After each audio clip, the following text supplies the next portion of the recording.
இன்றைய நாள் விஜயதசமின்னு கொண்டாடப்படக்கூடிய ஒரு உயர்ந்த நாள். கணக்கில்லாத வெற்றிகளை நமக்கு பரிசளிக்கிற நன்னாள். இந்த நன்னாளில்தான் ராமன் ராவணனை வெற்றி கொண்டான்கிறது நம்மவர்களுடைய நம்பிக்கையாக விளங்குகிறது. ராமன் ராவணனை வெற்றி கொண்டான் என்பது தீய எண்ணங்களை, அதாவது ராவணனுக்கு ஒப்பான நம்முடைய தீய எண்ணங்களை நாம் வெற்றி கொள்ள வேண்டும்ங்கிறதை நமக்கு உணர்த்துவதாக அமைந்துள்ளது. ஒருவன் வாழ்க்கையிலே உயர்ந்த இடத்தை அடைய வேண்டும் என்கிற விருப்பத்தை கொண்டிருப்பானாகில் அவன் முதற்கண் செய்ய வேண்டியது தன்னை தீய பழக்க வழக்கங்களிலிருந்து விடுவித்துக் கொண்டு நல்ல பழக்க வழக்கங்களை பின்பற்றுபவனாக, கடைபிடிப்பவனாக ஆக்கிக் கொள்வது. ஆனால் நாம் நம்முடைய முயற்சியை மட்டும் துணை கொண்டு தீய பழக்க வழக்கங்களிலிருந்து நாம் விடுபட முடியுமான்னு கேட்டால் அது மிகவும் கடினமானது. அதனால தான் குருவருள்ங்கிறது ரொம்ப தேவைங்கிறார். ஒரு ஆச்சாரியனுடைய அனுக்கிரகம் அது நம்மிடத்தே இருக்குமாகில் நாம் சுலபமாக தீய பாதையிலிருந்து உயர்ந்த நல்ல பாதைக்கு திரும்பி விடுவோம்.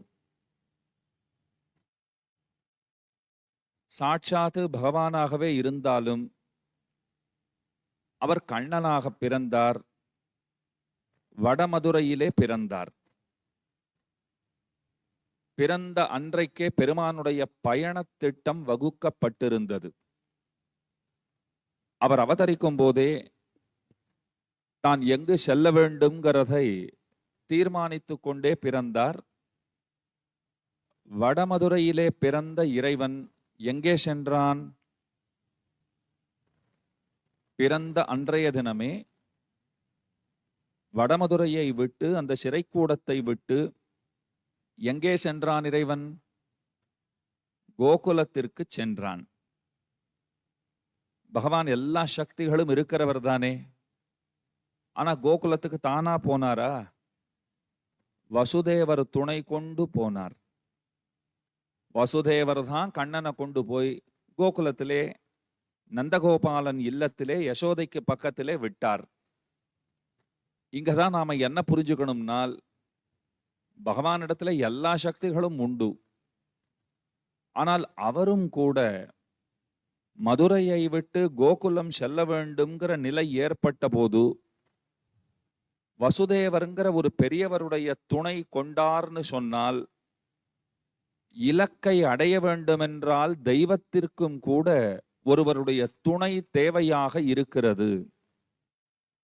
அதை போலத்தான் உயர்ந்த நிலையை, இறைநிலையை அடைய வேண்டும்னு ஆசைப்படுகிற எவருக்கும், அந்த திருவருளை பெற வேண்டும்ங்கிற விருப்பம் இருக்கிறவர்களாக இருக்கிற அத்தனை பேருக்கும் குருவருள்ங்கிறது இன்றி அமையாதது.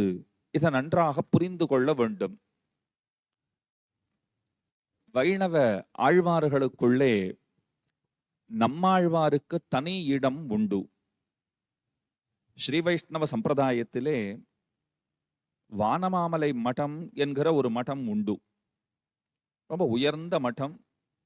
வைணவத்தினுடைய தலைமை பீடங்களுக்குள்ளே முக்கியமான பீடம்னு சொல்லலாம். அந்த வானமாமலை மட்டத்திலே தற்சமயம் ஒரு பீட்டாதிபதி இருக்கிறார். இவருக்கு முன்பு ஒரு பீட்டாதிபதி இருந்தார்.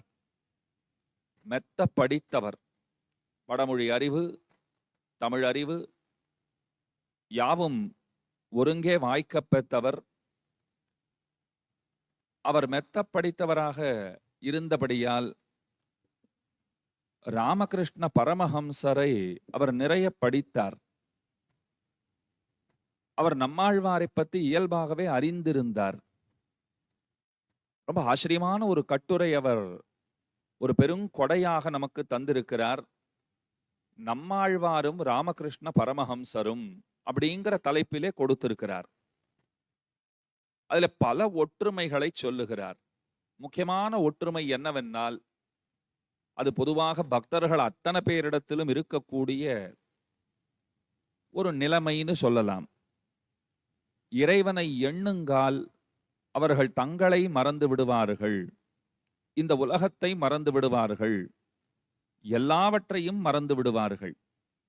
ஆழ்வார் பாடினார், பாலாழி நீ கிடக்கும் பண்பையாம் கேட்டேயும் காலாழும் நெஞ்சழியும் கண் சுழலும்னு பாடினார். நம்மாழ்வாருடைய நிலைமையை பற்றி ஒரு சிறிய உதாரணம் சொல்லுகிறேன். உங்களுக்கெல்லாம் கண்ணனை யசோதை கட்டி போட்டாள்ங்கிற சரித்திரம் தெரிந்திருக்கும். ஒரு உரலிலே கட்டி போட்டாள். இப்ப நான் சொன்னேன், நீங்களும் கேட்டீங்கோ. உங்களுக்கு தெரிஞ்ச விஷயம்தான் நான் சொன்னேன். சொல்ற என்கிட்ட எந்த மாறுபாடும் ஏற்படலை. கேட்ட உங்ககிட்டையும் எந்த விகாரமும் மாறுபாடும் ஏற்படவில்லை. ஆனா நம்மாழ்வார் இதை சொல்லிக்கிட்டு இருந்தார் பாருங்கோ, அப்படியே மயங்கி கீழே விழுந்தார். 6 மாச காலம் எழுந்து கொள்ளவில்லைங்கிறார். மயங்கி விழுந்தவர் தான். அப்பப்போ போய் மூச்சு இருக்கிறதான்னு மட்டும் பார்த்தார்கள் போலும். மூச்சு விட்டுக்கிட்டு இருக்கார், ஆனா பிரக்ஞையே இல்லை. எழுந்தப்புறம்தான் தெரிஞ்சுட்டா அவர் ஏன் மயங்கி விழுந்தார்னால், பரமாத்மா ஒரு அபலை கையாலே, ஒரு பலமற்றவளான ஒரு சாதாரண இடைப்பெண், அந்த இடைப்பெண் கையாலே பரமாத்மா கட்டுண்டிருந்தான்னு சொன்னால் அத்தனை பெரியவன் எத்தனை எளியவனாக இருந்திருக்கிறான். அந்த பிரமிப்பு இருக்கு பாருங்க, அந்த பிரமிப்பினாலே அவர் மயங்கி கிடந்தாருங்கிறார். ராமகிருஷ்ண பரமஹம்சர் அவரும் அப்படித்தான். தன்னை மறந்த நிலையிலே பரமனை பாடியும் பரமனை எண்ணியும், அது பரமாத்மாவா இருக்கலாம், அல்லது அவருடைய மனத்திற்கு உகந்தவளான அன்னையாக இருக்கலாம், அவர் பாடும்போது தன்னை மறந்து ஆடவும் செய்தார். அவருக்கு எந்த நினைவும் இருக்காது. அந்த பரவச நிலை அடைந்து தன்னை மறந்த நிலையை அவர் எய்துவதுங்கிறது உண்டே, அது நம்மாழ்வாருடைய நிலைமையை ஒத்திருக்கிறதுங்கிறார். இன்னொன்னு முக்கியமான விஷயம், ராமகிருஷ்ண பரமஹம்சருக்கு இத்தனை பெருமைகள் ஏற்பட்டிருக்கிறதுன்னு சொன்னால் அதற்கு முக்கியமான காரணம், அவருக்கு வாய்க்கப் பெற்றிருந்தவளான அன்னை சாரதா தேவி. அந்த அம்மாவினால் தான் அவருக்கு பெருமைன்னு சொல்ல வேண்டும். இதை இப்படி வர்ணிக்கலாம். நீங்கள் எல்லாம் ஒரு நல்ல வாசனையுள்ள மலர், வாசனையுள்ள மலரினுடைய மணத்தை நிச்சயமாக அனுபவித்திருப்பீர்கள். பராசர பட்டருங்கிற ஆச்சாரியர் சொல்றார், பெருமானை பார்த்து சொல்றார், எங்க தாயார்னால தான் உனக்கு பெருமைன்னார். பெருமாள் கேட்டார், எப்படி அப்படி சொல்றேன்னு கேட்டார். அதுக்கு உதாரணம் சொல்றார் பாருங்கோ. மனம் மிக்க ஒரு மலர் இருக்கிறது. அந்த மலருக்கு எதனாலே பெருமை? மணத்தாலே பெருமை. மணத்திற்கு எதனாலே பெருமை? மணத்தினாலேயே பெருமை. மலருக்கு மணத்தினாலும் மணத்திற்கு மணத்தினாலேயும் பெருமை ஏற்படுகிறது. பெருமானை பார்த்து சொன்னார், நீர் மலரப் போலே, எங்க தாயார் நறுமணத்தை போலே, அவளால உமக்கு பெருமை, அவளுக்கு அவளாலேயே பெருமை. இதை நினைவிலே கொள்ள வேண்டும். அப்ப நாம புரிந்து கொள்ள வேண்டியது என்னன்னால், சாரதா தேவியாராலே ராமகிருஷ்ண தேவருக்கு பெருமை. ஆனா சாரதா தேவியாருக்கு யாது பெருமைனால் ராமகிருஷ்ண தேவராலே பெருமைன்னு சொல்ல போகாது. ஏன்னா அவன் நறுமணத்தை போலே இருக்கிறவள். ஆனா அவளை கேட்டா அதைத்தான் சொல்லுவா, எனக்கெல்லாம் அவராலே, குருதேவராலே ஏற்பட்ட பெருமை அப்படிங்கிறா. தாயாரும் அதைத்தான் சொல்றா, எனக்கு என்னென்ன பெருமை உண்டோ அந்த பெருமையெல்லாம் பெருமாளாலே. நாம் என்ன தெரியுமா சொல்றோம், இது ஏதோ ஒப்புக்கு சப்பாணி, அவர் மனசு கோணிடக்கூடாதே, பெருமாள் மனசு வேதனைப்பட்டுடக்கூடாதேன்னு நீங்க சொல்றீங்க போல் இருக்கு. இல்ல இல்ல, அப்படிலாம் கிடையாதே, அவரால் தான் எனக்கு பெருமை. ஆனா வேதம் என்ன தெரியுமா சொல்றது, ஸ்ரத்தையா தேவோ தேவத்வம் அஷ்ணுதேங்கிறது. தேவத்வம் அஷ்ணுதே. இறைவன் எப்போது இறைவனாகிறான்னால் திருமகளோடே கூடியிருக்கிற போதுதான் இறைவனாகிறான். புரிகிறதா உங்களுக்கு? தாயாரோட கூட நிந்தாத்தான் பெருமான் பெருமானாகிறான். அதே போலத்தான் சாரதா தேவி உடனிருக்கிறபடியினால்தான் ராமகிருஷ்ணர் ராமகிருஷ்ண தேவராகிறார். இல்லைன்னா கடினம்ங்கிறத நாம புரிந்து கொள்ள வேண்டும்.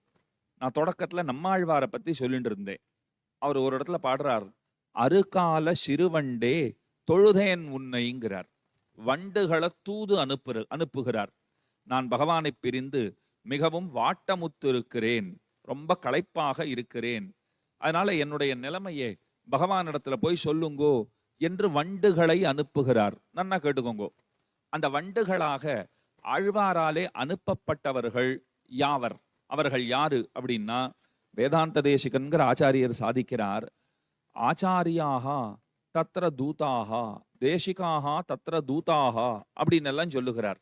அங்கே தூதுவர்களாக அனுப்பப்பட்டவர்கள் ஆச்சாரியர்களையே அனுப்புகிறார். இல்லையே சுவாமி? பாட்டிலே வண்டுன்னு சொல்லப்பட்டிருக்கு, கொஞ்சம் கவனமா கேளுங்கோ. அருகால சிறு வண்டு அப்படிங்கிறார். அந்த வண்டுக்கு ஒரு சிறப்பை சொல்றார். என்னன்னா, 6 கால்களோடே கூடி இருக்கிற வண்டுங்கிறார். இங்க நீங்க கவனமா தெரிஞ்சுக்க வேண்டிய ஒரு அம்சம் இருக்கு. 6 கால்களோடே கூடின வண்டே, உன்னை அனுப்புகிறேன், நீ போய் என்னுடைய நிலைமையை இறைவனுக்கு அறிவிப்பாயாகங்கிறார். நான் உட்காந்து யோசனை பண்ணேன். நான் யோசனை பண்ணேன்னா எனக்கு அத்தனை அறிவு இருக்கா? பெரியவர்கள் யோசனை பண்ணி நமக்கு அந்த அர்த்தத்தை சொல்லி இருக்கிறார்கள். அதை உங்களுக்கு சொல்றேன். அது என்ன அருகால சிறு வண்டே? வண்டே உன்னை அனுப்புறேன் போய் சொல்லுன்னு சொன்னா போறாதா? சரி, வண்டுங்கிறது ஒரு குறியீடு, அது ஒரு பிரதீகம். அது யாரை சுட்டுகிறதுனால் ஒரு குருவை சுட்டுகிறது, ஒரு குருவை சொல்லுகிறது. இந்த அளவுல புரிஞ்சுக்கணும். இந்த அளவுல புரிஞ்சுட்டோம்னால் சரி, வண்டுனா குருவை சொல்றாருன்னு தெரிஞ்சுக்கலாம். இப்ப நாம தெரிஞ்சுக்க வேண்டியது என்ன? அருகால சிறுவண்டே, 6 கால்களை உடைய வண்டேன்னு கூப்பிடுறார். அது ரொம்ப முக்கியமா சொல்லி ஆக வேண்டுமா அப்படின்னால் அங்கதான் சூட்சுமம் இருக்கிறது. என்னன்னா, நமக்கு யார் யாரெல்லாம் உத்தேசியர்கள், உத்தேசியர்கள்னால் நமக்கு ரொம்ப வேண்டப்பட்டவர்கள், முக்கியமானவர்கள் அப்படின்னு யாரை சொல்ல முடியும்னால் நம்முடைய குருதேவரை சொல்ல முடியும். அவர் நமக்கு ரொம்ப முக்கியமானவர். ஏன்னா நம்முடைய ஆன்ம நன்மையிலே நம்மை காட்டிலும் அதிக விருப்பம் இருக்கிறவர். உங்களுடைய ஆன்ம நன்மையிலே உங்களுக்கு இருக்கிற ஈடுபாட்டை காட்டிலும் பன்மடங்கு ஈடுபாடுங்கிறது யாருக்கு உண்டு? குருதேவருக்கு உண்டு. இப்ப வண்டுக்கு 6 கால்கள்னு பார்த்தோமா? ஏன் ஆழ்வார் அப்படி பாடினார் அப்படின்னால், நமக்கு நம்முடைய குருங்கிறவர் ரொம்ப ரொம்ப வேண்டப்பட்டவர். அவர் இன்றி எதுவும் நமக்கு நன்மைகள் நடக்கப் போவது கிடையாது. அதனால அவர் முக்கியம். அவருடைய 2 திருவடிகளே நமக்கு புகழ். அவருடைய 2 திருவடிகள், அவருடைய கால்கள்னு சொல்லுகிறோமே, அந்த பத கமலங்கள், அதுவே நமக்கு புகழ். இப்ப 6 கால் வண்டுல 2 கால்கள் யாருடையதுன்னு தெரிஞ்சுட்டோம். குருவினுடைய 2 கால்கள். இப்ப மீதி 4 இருக்கு. அடுத்தது என்ன அப்படின்னால், அந்த குருவினுடைய மனைவி இருக்கிறாள் பாருங்கோ, அவளுக்குத்தான் நம்மிடத்துல எத்தனை வாஞ்சை, எத்தனை கருணை. குரு கோபித்தாலும் கூட அந்த கோபத்தை அடக்குகிறவளாக. ஏன்னா அந்த நாள்ல குருகுல வாசம் பண்ணி படிக்கிற போதெல்லாம் இந்த பிள்ளை ஏதாவது பிழை செய்து விட்டான்னு வச்சுக்கோங்கோ, குரு என்ன தெரியுமா சொல்லிடுவார்? 2 நாள் உனக்கு சாப்பாடு கிடையாதுன்னு விடுவார். ரொம்ப சிம்பிளா முடிச்சிடுவார். இந்த தப்பு பண்ணியோ இல்லையோ, சொன்னதை கேட்கல, 2 நாள் உனக்கு அன்னம் தண்ணீர் கிடையாது. இது அந்த அம்மா சமயக்கட்டிலிருந்து அப்படியே கன்னத்துல கையை வைத்து கொண்டு வாயை பிளந்து கொண்டு பார்த்து கொண்டிருப்பாள். ஒரு சின்ன குழந்தைக்கு இத்தனை பெரிய தண்டனையா? எத்தனை லகுவா சொல்லிட்டார். 2 நாள் சாப்பிடக்கூடாதுன்னு சொல்லிட்டாரு. கையை பிசைந்து கொண்டு நிற்பாள், செய்வதறியாது திகைப்பாள். குழந்தை பட்டினி இருக்கணும்னு குரு சொல்லிட்டார். அத்த மீறி நாம கொடுத்தோம், உணவு கொடுத்தோம்னால் நம்மிடத்திலும் அவர் கோபித்துக் கொள்வார். சரி, இந்த குழந்தை பட்டினி இருக்கிறதையும் நம்மளால பார்க்க முடியாது. அப்ப கையை பிசைந்து கொண்டு நிற்கிற அந்த அன்னை என்ன செய்வாள் தெரியுமா? நாம ஏதாவது ஒரு உபாயம் பண்ணி இந்த குழந்தையினுடைய பசி ஆற்றுவோம். அவ சமயம் பார்த்துட்டே இருப்பா. கணவர் எப்போ வெளியில போறார், எவ்வளவு நேரமாகும் வருவதற்கு, இதை கொஞ்சம் திட்டமிட்டு அவருடைய நேரத்தை இவள் மேலாண்மை செய்தாள்னு வச்சுக்கோங்க. டைம் மேனேஜ்மெண்ட்னு சொல்றோம் இல்லையா, அவருடைய நேரத்தை இவள் மேலாண்மை செய்து பார்த்து, குருதேவர் வெளில போயிருக்கார், வரத்துக்கு அரை மணி ஆகும் போல் இருக்கு, டேங்க வாடா, ஏன்டா இப்படி தப்பு பண்ற, பார் 2 நாள் சாப்பாடு கிடையாதுன்னு சொல்லியிருக்கார், ஒருவேளை சோறு இல்லைனாலே நீ வாடி வதங்கி போயிடுவே, இங்க வா கடகடன்னு சாப்பிட்டுட்டு போயிடு. அந்த குழந்தை உட்கார போனன்னா உட்காந்து சாப்பிட்றதுக்கு எல்லாம் அவகாசம் இருக்குமான்னு தெரியல, சீக்கிரம் வான்னுட்டு கிண்ணகத்துல தான் கலந்து வைத்திருக்கிற அன்னத்தை தன்னுடைய கைப்பட அந்த குழந்தைக்கு ஊட்டி விடுவாள். பார்வை வாசல்ல அப்படியே நில குத்தி நிற்கும், அவர் வராரான்னு பார்த்துட்டே இருக்கும். கடகடன்னு சாப்பிட சொல்லிட்டு தன்னுடைய புடவை தலைப்பாலேயே அந்த குழந்தை வாயை தொடச்சி விட்டுட்டு, இந்த பாரு சாப்பிட்டேன்னு ஏதாவது போய் அவர் இடத்துல போய் சொல்லிடாது, நீயும் அகப்பட்டு கொள்வாய் நானும் அகப்பட்டு கொள்வேன், ஓடிப்போ, இனிமே தப்பு பண்ணாத இருன்னு சொல்லி அனுப்புகிறாள். அந்த குழந்தை போய் அதே மாதிரி போய் உட்கார்ந்து விடும். 2 நாள் ஆச்சு.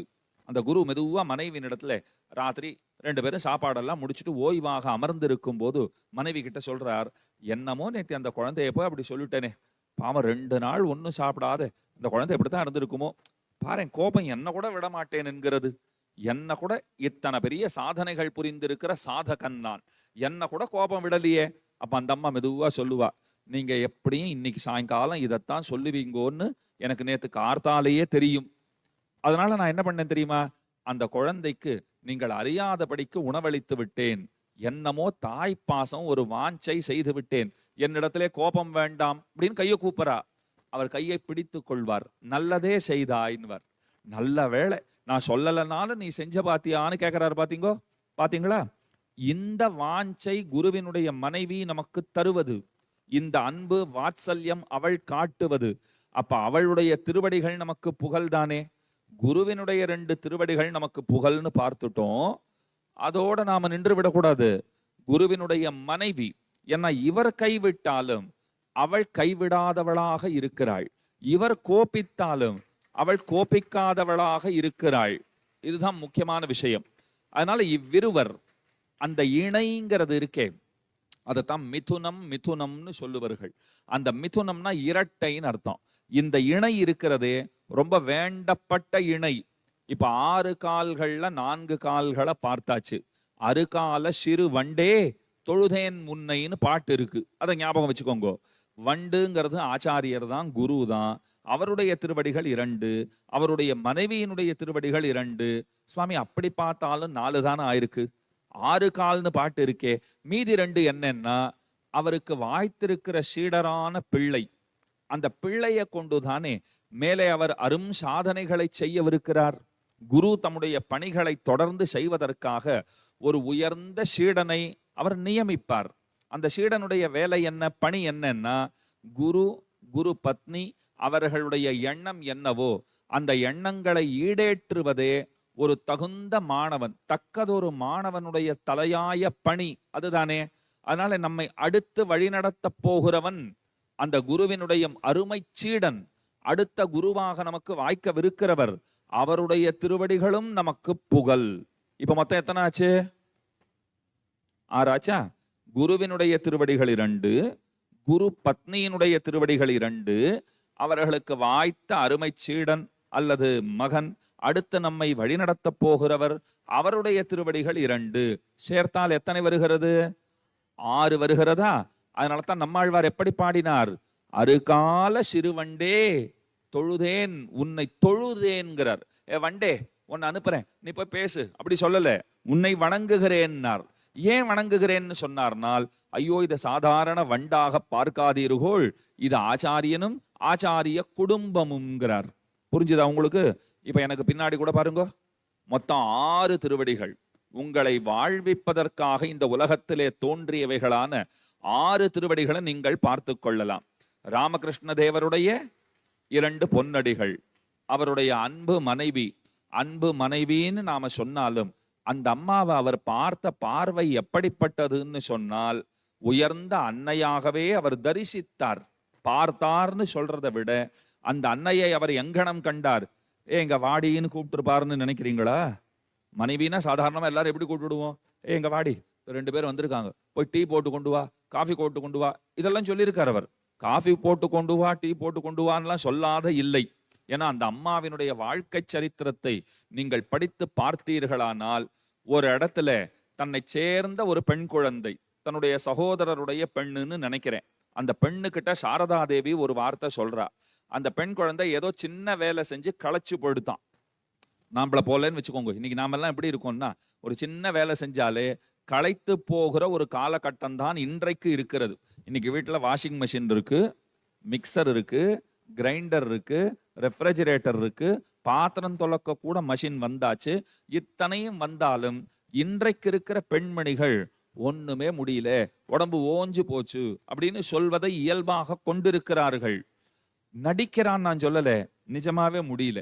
ஏன்னா அந்த நாள்ல கிடைச்ச ஊட்டச்சத்து, உடல் உழைப்பு அதெல்லாம் இன்றைக்கு இல்லாமல் போய்விட்டது. ஆனா பழைய நாள்னு எடுத்துட்டா வேலைகள் அதிகம். அதைத்தான் அன்னை சாரதாதேவி தன்னை சேர்ந்த அந்த பெண் குழந்தையை பார்த்து சொல்றா, சிறிய வேலை செய்தாலே நீங்கள் எல்லாம் எத்தனை களைத்து போய் விடுகிறீர்கள், அந்த நாள்ல நாங்கள் எத்தனை வேலை செய்வோம் தெரியுமாங்கிறா. எத்தனை வேலைன்னு சொன்னா, ஒரு வேலை முடிஞ்சுட்டு 1 மணி காலம் ஓய்வெடுத்து கொண்டு அடுத்த வேலைங்கிறதெல்லாம் கிடையாது.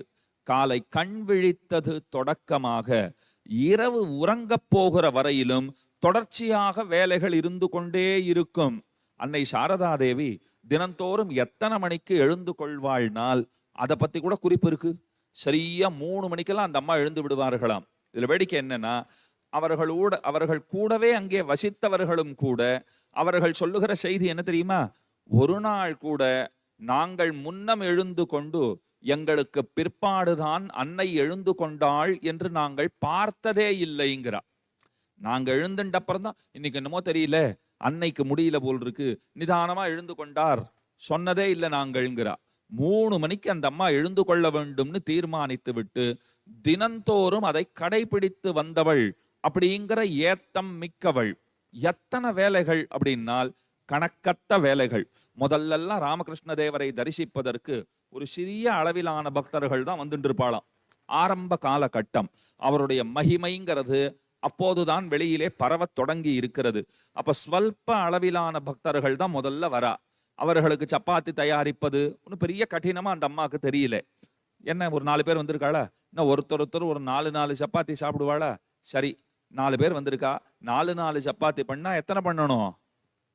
16 சப்பாத்தி அவர்களுக்கு பண்ணினால் போதும். நாம எத்தனை பேர் இருக்கோம்? ஒரு 7 பேர் இருக்கோமா? சரி, பார்த்து கொள்ளலாம். மொத்தத்துல ஒரு 40-50 சப்பாத்திகள் பண்ணினால் போதுங்கிற காலகட்டத்திலும் அதே புன்சிரிப்போடு அதை பண்ணிட்டு இருந்தா. அதுக்கப்புறம் பவுண்டு கணக்குல மாவு வந்து இறங்குமா. ஏன்னா கூட்டம் ரொம்ப அதிகமா போயிடுத்து இல்லையோ. தரிசிக்க வருகிறவர்கள்னு சொன்னால் அவர்கள் பசியாரி செல்ல வேண்டும். அந்த அம்மா மனசுல ஓடிக்கிட்டு இருந்த எண்ணம் என்ன தெரியுமா? இப்போதைக்கு வருகிறவர்களுடைய ஆன்ம நன்மைக்கு, ஆன்ம பசிக்கு ராமகிருஷ்ண தேவர் பொறுப்பு, வயிற்று பசிக்கு நான் தான் பொறுப்பு. எப்பேற்பட்ட ஒரு முடிவு எடுத்திருக்கா பாருங்க. ஏன்னா வருகிறவர்கள் அவர்கள் ஒரு தேடலோடே வருகிறார்கள். ஒரு விஷயம் உங்களுக்கு புரியறதுக்காக சொல்றேன். இப்ப நீங்கள் எல்லாம் விழிப்பு நிலையிலே இருக்கிறீர்களா அல்லது இன்னமும் உறக்கத்திலே இருக்கிறீர்களா? எதை அளவுகோலாக கொண்டு இதை தீர்மானிப்பீர்கள்?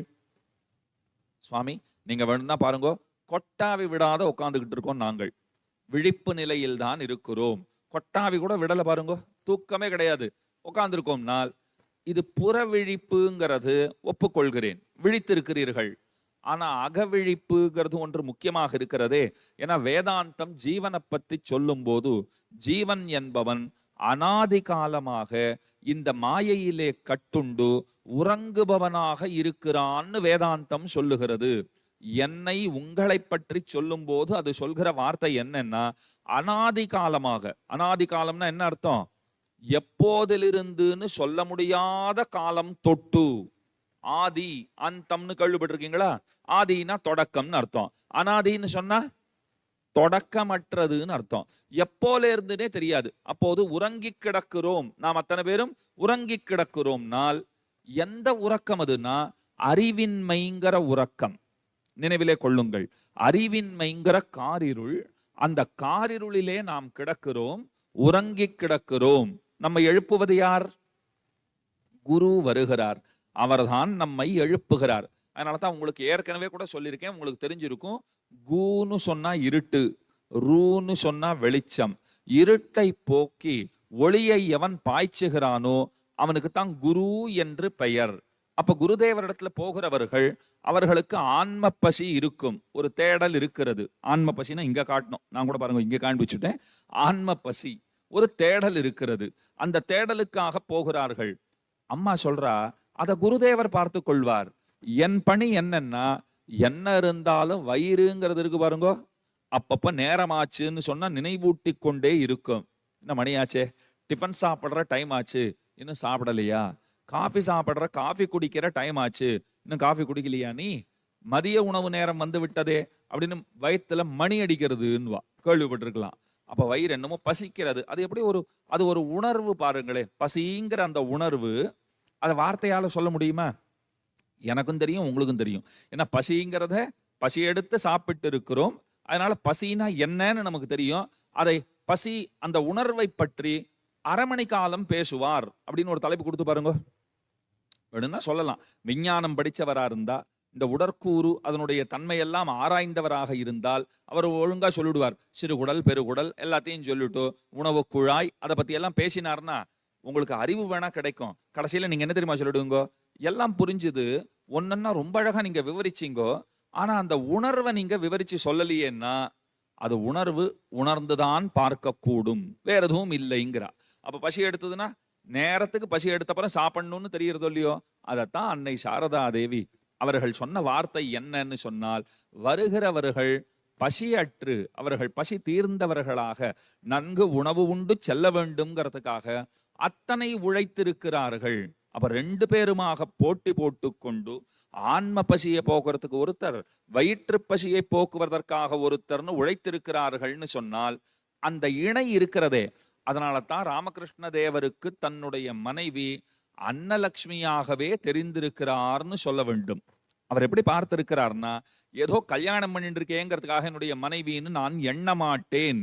இதத்தான் சுவாமி அபேதானந்தருங்கிறவர் ரொம்ப ஆச்சரியமா பாடியிருக்கார் பாருங்கோ. தாயார் இடத்துல வேண்டுகிறார், சாரதா தேவியின் இடத்துல அவர் வேண்டுகிறார், உன்னிடம் நான் பணிவுடன் வேண்டுகிறேன்கிறார். பிரசீத மாதர் வினயேன யாச்சே, வினயத்துடன் கேட்கிறேன்கிறார். வினயம்னா என்ன தெரியுமா? பணிவுன்னு அர்த்தம். சிஷ்யன்னு யாரை சொல்ல முடியும்னு சொன்னால், எவனிடத்திலே வினயம் இருக்கிறதோ, ஒரு சீடனுக்குரிய லட்சணங்களை சொல்றேன் பாருங்கோ. ஆஸ்திகா, முதல்ல எப்படி இருக்கணும்னால் அவர் ஆஸ்திகராக இருக்க வேண்டும். ஆஸ்திகர்னா என்ன? நாஸ்திகர் கேள்விப்பட்டிருக்கீங்களா? தமிழ்ல நாத்திகர்னு சொல்றோமா? நாத்திகர்னா யாரு? கடவுள் நம்பிக்கை இல்லாதவர்கள், இறை மறுப்பாளர்களை நாத்திகர்கள்னு சொல்லுகிறோம். ஆனா உங்களுக்கு ஒரு பெரிய உண்மையை சொல்றேன், இறை மறுப்பாளர்களுக்கு நாத்திகர்கள்னு பெயர் கிடையாது. யாருக்கு நாத்திகர்கள்னு பெயர் தெரியுமா? சாஸ்திரங்களை மறுப்பவர்களுக்கு நாத்திகர்கள்னு பெயர். நியாயமா பார்த்தா நம்ம நாஸ்திகர்கள்னு யாரை சொல்ல முடியும்னால், சாஸ்திரங்களை மறுப்பவர்கள், அவர்களுக்குத்தான் நாத்திகர்கள்னு பெயர். உங்களுக்கு ஒரு அருமையான கருத்து சொல்றேன். ஜைனம் பௌத்தம் எல்லாம் மதங்களை கேள்விப்பட்டிருப்பீங்க. ஜைனர்கள் பௌத்தர்கள் ஒரு காலத்துல பாரத தேசத்திலே கோலோச்சிய மதங்கள், இல்லைன்னு சொல்ல முடியாது.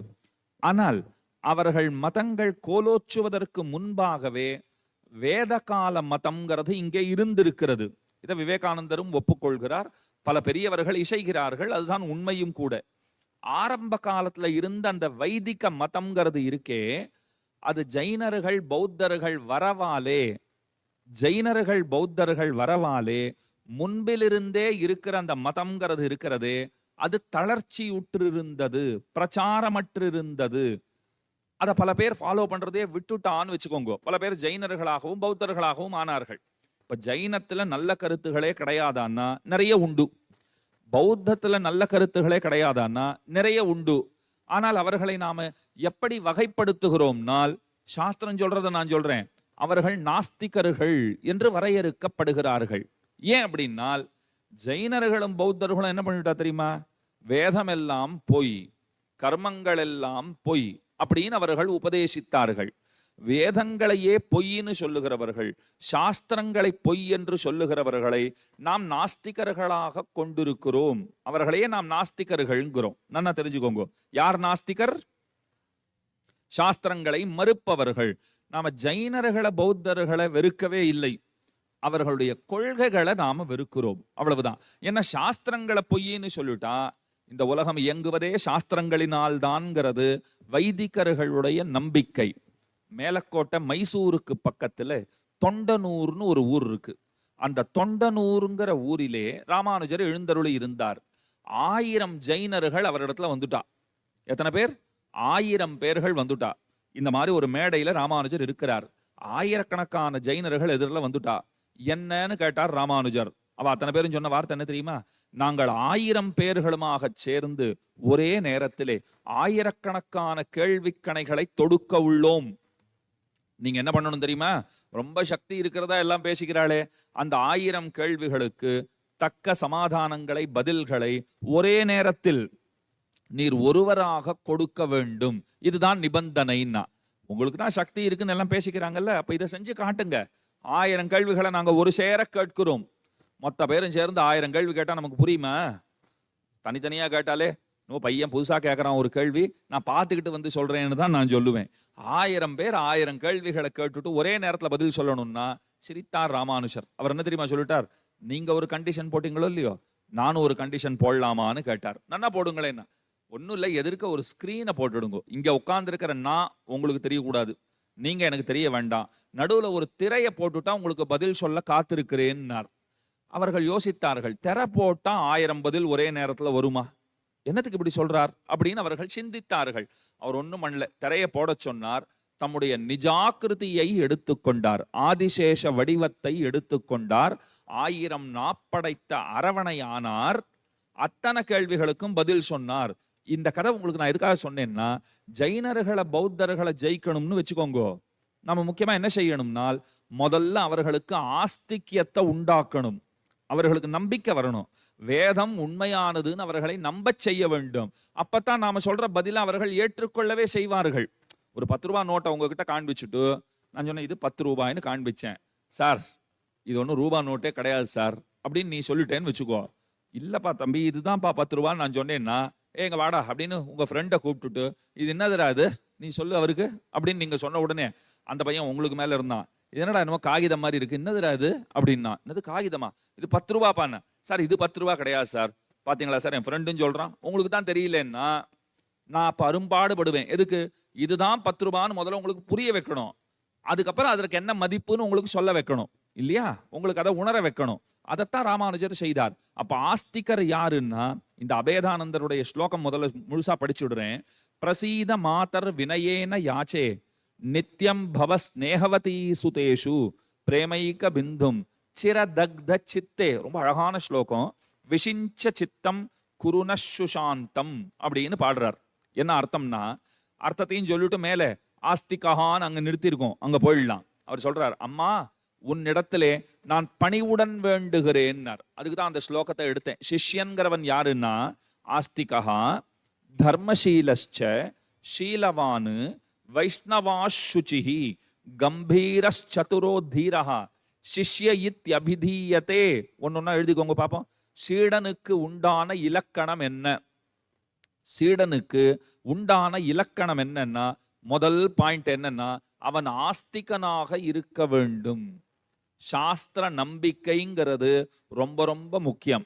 எனக்கு தெரிந்து விவேகானந்தரை விட உபனிஷதங்களை கொண்டாடின இன்னொருத்தர் இல்லைன்னு சொல்லலாம். அத்தனை கொண்டாடி இருக்கார். போகிற இடங்களிலே எல்லாம் உபனிஷத்துக்களை தொட்டு கொள்ளாமல், அதிலிருந்து மேற்கோள் காட்டாமல் அவர் பிரவச்சனம் செய்ததே கிடையாது. அத்தனை ஆழங்காற்பட்டிருக்கிறார். இன்னொன்னு உங்களுக்கு சொல்றேன், நம்முடைய ராமகிருஷ்ண இயக்கம், ராமகிருஷ்ண மிஷன் அவர்கள் பதிப்பித்திருக்கிறா போலே எளிய நடை விவரணம் உபனிஷதங்களுக்கு வேறு யாரும் பதிப்பித்ததில்லைங்கிறதையும் உறுதிப்பட சொல்லலாம். சுவாமி ஆசுதோஷானந்தர்னு நினைக்கிறேன், அந்த பெரியவர் ரொம்ப ஆச்சரியமா உபனிஷதங்களுக்கெல்லாம் அவர் உரை எழுதி இருக்கிறார். ஆரம்ப காலத்துல இங்க நான் உபன்யாசம் பண்ண வரும்போது ஒரு தடவை அவரே வந்திருந்தார். எனக்கு ரொம்ப பெருமையா இருந்தது. நான் சொன்ன உங்க புத்தகங்கள் எல்லாம் வாங்கி வைத்திருக்கிறேன், படித்திருக்கிறேன்னு அவரிடத்துல சொல்லிக்கொண்டேன்.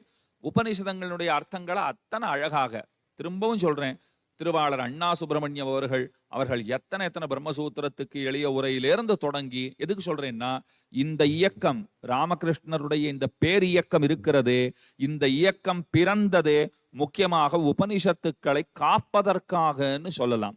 அவர்களுடைய முக்கியமான நோக்கம் எதுனால் உபனிஷத்துக்களை காப்பதற்காக. அதனாலே அவர்கள் சமுதாயத்திற்கு செய்த தொண்டு என்ன நீங்க கேட்கலாம். இப்போ உபனிஷத்துக்களை காப்பாற்றி நாம் என்ன செய்தோம்னால், ஒரு வரலாறு சொல்றேன் உங்களுக்கு. எங்கெங்கெல்லாம் வெள்ளையர்கள் போய் அவர்கள் கொடியை நாட்டினார்களோ, எங்கெங்கெல்லாம் வெள்ளக்காரன் போயிட்டு அவனுடைய அரசாட்சியை அமைத்தானோ, அங்கங்கெல்லாம் அவன் செய்தது என்னன்னு உங்களுக்கு தெரியுமா? முதல்ல அந்த தேசத்தினுடைய கலாச்சாரத்தை அழிப்பது, அந்த தேசத்தவர்களுடைய மொழியை அழிப்பது, அவர்கள் வணங்கும் தெய்வங்களை இல்லை செய்வது, ஒன்றுமில்லாமல் செய்வது. இதைத்தான் வெள்ளையர்கள் ஓரோரிடத்திலும் செய்திருக்கிறார்கள். மத மாற்றம்ங்கிறது அவர்களுடைய முக்கியமான கொள்கை. அங்க போய் அந்த மொழியை அழிச்சுட்டு தங்களுடைய ஆங்கிலத்தை புகுத்துவது, திணிப்பது. இன்னைக்கு இந்தி திணிப்பு, ஹிந்தி திணிப்புன்னு நிறைய காதுல விழுறது பாருங்க. இத்தனை குரல் கொடுக்குறோம், இத்தனைக்கும் இந்திய தேசத்து மொழிதான். ஆனா ஆங்கில திணிப்பு அதை எல்லாரும் இன்னைக்கு ஒப்புக்கொண்டாகிவிட்ட ஒரு சூழ்நிலை. ஆங்கிலம்ங்கிறது ஒரு பொதுமொழின்னு கொண்டு வந்துட்டோம்னால் அது ஒன்றும் திணிக்கப்படாமல் கொண்டு வரப்படவில்லை, திணிக்கப்பட்டே அது வந்திருக்கிறது. ஆனா அந்த திணிப்பை ரொம்ப லகுவாக ஏற்றுக்கொண்டோம். அதை திணித்தது வெள்ளையர்கள். இந்த வெள்ளையர்கள் தான் திணித்திருக்கிறார்கள். அப்போ மொழியை அழித்தார்கள், கலாச்சாரத்தை அழித்தார்கள், அதற்கு மேலே நம்முடைய மதங்களை எல்லாம் ஒழிப்பதற்கு பலவாறு முயற்சிகளை செய்தார்கள். உண்மை என்னன்னா தெரிஞ்சுக்கோங்க, பல மதங்கள் அவர்களுடைய இந்த சூழ்ச்சிக்கு இரையாகின. ஆப்பிரிக்க தேசமெல்லாம் இன்னைக்கு ஆஸ்திரேலியான்னு நீங்கள் பார்த்தீர்களானால், ஆஸ்திரேலியா பார்த்துருக்கீங்களா? கிரிக்கெட் பிளேயர்ஸ் எல்லாம் தெரியுமா உங்களுக்கு? ஆஸ்திரேலியால எல்லாம் எப்படி இருப்பாங்க? கருப்பா இருப்பாங்களா, வெளுப்பா இருப்பாங்களா? அத்தனை பேரும் வெள்ளை வெளையர்னு பால்ல செஞ்சா போல இருக்காங்களா? ஆனா உண்மையான ஆஸ்திரேலியர்களுடைய நிறம் உங்களுக்கு தெரியுமா? அவங்கள பெரும்பாலும் அழித்தே விட்டாயிற்றுன்னு வச்சுக்கோங்க. அங்க கருப்பின மக்கள் தான் ஒரு காலத்துல இருந்தார்கள். இன்னைக்கு அவர்களுடைய அடையாளம் பெருசா இருக்கிறதா தெரியுது. எங்கு போனாலும் அதுதான் நடந்திருக்கிறது. ஒரு ஆப்பிரிக்கா கண்டம்னு எடுத்துக்கோங்க, அங்கேயும் போய் அவர்களையும் மதமாற்றி தங்கள் புனித நூலை அவர்கள் கைகளிலே கொடுத்து இந்த மாதிரி தான் எல்லா இடத்துலையும் செய்திருக்கிறார்கள். இந்தியாவை வெள்ளையர்கள் ஆண்டார்களா, ஆளவில்லையா? ஆண்டார்கள். நூற்றுக்கணக்கு 100 ஆண்டுகளுக்கு மேலாக அவர்களுடைய ஆட்டம் இங்கே நிகழ்ந்ததுன்னு வச்சுக்கோங்க. ஆனாலும் இன்றைக்கும் இங்கே கலாச்சாரம் பாதுகாக்கப்பட்டிருக்கிறதா இல்லையா? நம்முடைய தெய்வங்கள் பாதுகாக்கப்பட்டார்களா இல்லையா?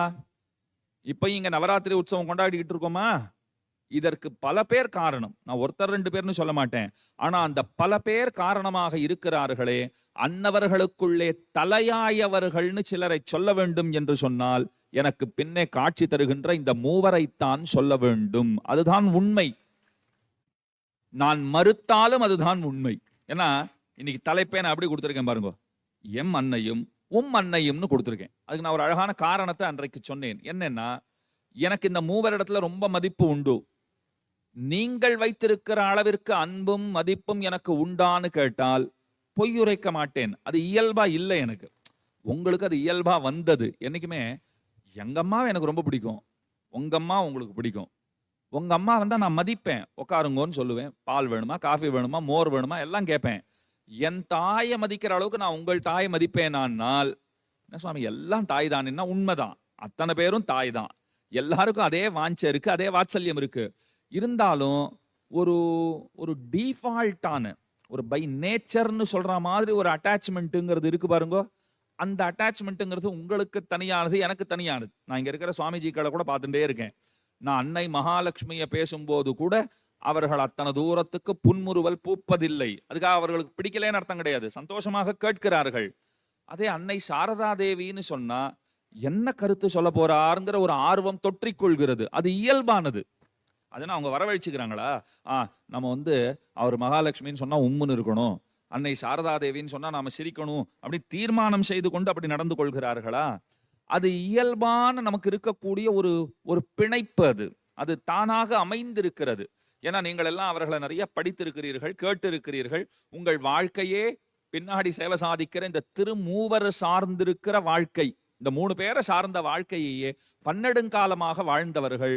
அவர்களுக்கு இந்த மூவரை பற்றிய செய்திகள், அதுவும் கேட்ட செய்திகள், தெரிந்த செய்திகள், உங்களுக்கு தெரிஞ்ச அளவுக்கு எனக்கு தெரியுமா? நிச்சயம் தெரியாது. இருந்தாலும் சில செய்திகளை நான் சொல்லும் போது அது தெரிந்த செய்திகளாகவே இருந்தாலும் உங்களுக்கு கொடுக்கிற அந்த மட்டற்ற மகிழ்ச்சி இருக்கு பாருங்க, அது எனக்கு வராது. அதை போல நான் என்னை எடுத்துக்கொண்டால், நான் தாயாரை பத்தி ஆளவந்தார் பாடி இருக்கிறத படிச்சிருக்கேன், கூரத்தாழ்வான் பாடி இருக்கிறத படிச்சிருக்கேன், பராசர பட்டர் பாடி இருக்கிறத படிச்சிருக்கேன், இன்னும் எத்தனை எத்தனை ஆச்சாரியர்கள் வேதாந்த தேசிகன் பாடியிருக்கிறார், ஆழ்வார் ஆச்சாரியர்கள் கொண்டாடி இருக்கிறார்கள். அப்ப மகாலட்சுமியை யாராவது ஒருத்தர் பேசிட்டாருன்னா உங்களை தொற்றிக்கொள்கிற அந்த ஆர்வம் என்னை தொற்றிக்கொள்ளும். நான் பாப்பேன் என்ன சொல்ல போறார், தாயாரை பத்தி ஏதோ பேச போறார் போல் இருக்கேன்னுட்டு. எனக்கு இந்த மூவர் இடத்துல முக்கியமாக அன்னையின் இடத்துல மதிப்பு உண்டு, மரியாதை உண்டு, அன்பு உண்டு, பக்தி உண்டு, எல்லாம் உண்டு. ஆனா என் அன்னைனா ஸ்ரீ மகாலட்சுமின்னு. உங்களை கேட்டா எங்களுக்கு அன்னைனா அந்த ஸ்ரீ மகாலட்சுமியோ பத்ரகாளியோ சரஸ்வதி தேவியோ எல்லாம் எங்க அன்னை சாரதா தேவி தான் நீங்கள் சொல்லி விடுவீர்கள். அதனால தான் தலைப்பு எப்படி கொடுத்துருக்கு, எம் அன்னை உம் அன்னை. இதுல வேடிக்கை என்னன்னா, எம் அன்னை தான் உம் அன்னை, உம் அன்னை தான் எம் அன்னை. அதுல ஒண்ணும் மாத்து கருத்தே கிடையாது. ஏன்னா சாஸ்திரம் சொல்றது, இந்த உலகத்திலே காணப்படுகிற யாவும் எவ்வவைகளெல்லாம் ஆண் தன்மையோட காணப்படுகின்றனவோ அத்தனையும் விஷ்ணுவினுடைய அம்சம், பெண் தன்மையோட காணப்படுகின்றவை அனைத்தும் அத்தனையும் தாயாருடைய அம்சம்.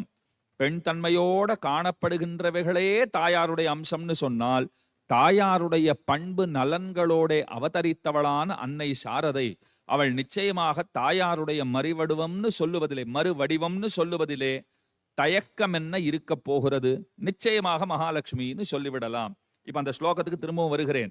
முதல்ல ஆஸ்திக்யம்ங்கிறது முக்கியம், சாஸ்திர நம்பிக்கைங்கிறது நமக்கு முக்கியம். அதனால தான் பாடினார் அபேதானந்தர், உன்னிடம் பணிவுடன் வேண்டுகிறேன் என்றும் உன் குழந்தைகளிடம் அன்புடன் இருப்பாய் நீங்கிறார். இது என்ன, குழந்தை இடத்துல அன்புடன் இருன்னு ஒரு தாயார் இடத்துல சொல்ல வேண்டுமா? நித்தியம் பவ ஸ்நேகவதி சுதேஷுங்கிறார். சுதேஷு குழந்தைகளிடத்தில் ஸ்நேகவதி பவ, நித்தியம் ஸ்நேகவதி பவ, எப்போதும் அன்போடு இரு. நம்ம போய் குழந்தைகள் போய் அம்மாவனிடத்துல போய் என்கிட்ட எப்போதும் அன்பாக இருன்னு சொல்ல வேண்டியிருக்குமா?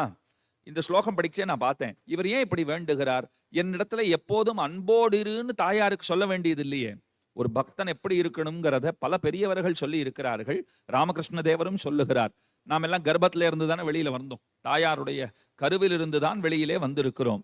நீங்கள் கருவில் இருந்த போது, நன்னா கேட்டுக்கோங்க, கருவில் இருந்த போது உங்களை காத்து கொள்ள நீங்கள் ஏதேனும் முயற்சிகள் செய்ய வேண்டி இருந்ததா?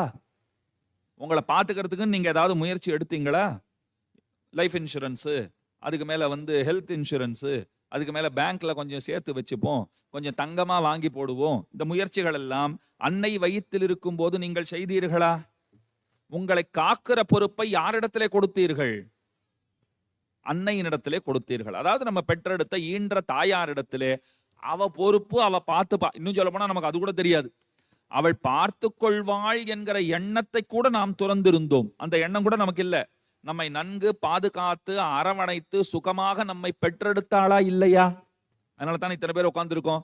இதத்தான் வேதாந்திகள் அறிஞர்கள் நம்ம பார்த்து கேட்கிற கேள்வி என்னன்னா, ஒரு குழந்தைய அம்மா வயிற்றுல இருக்கும்போது உனக்கு இருந்த ஞானம் நீ பிறந்து வளர்ந்த பிற்பாடு எங்கடா போச்சுன்னு கேட்கிறார்கள்.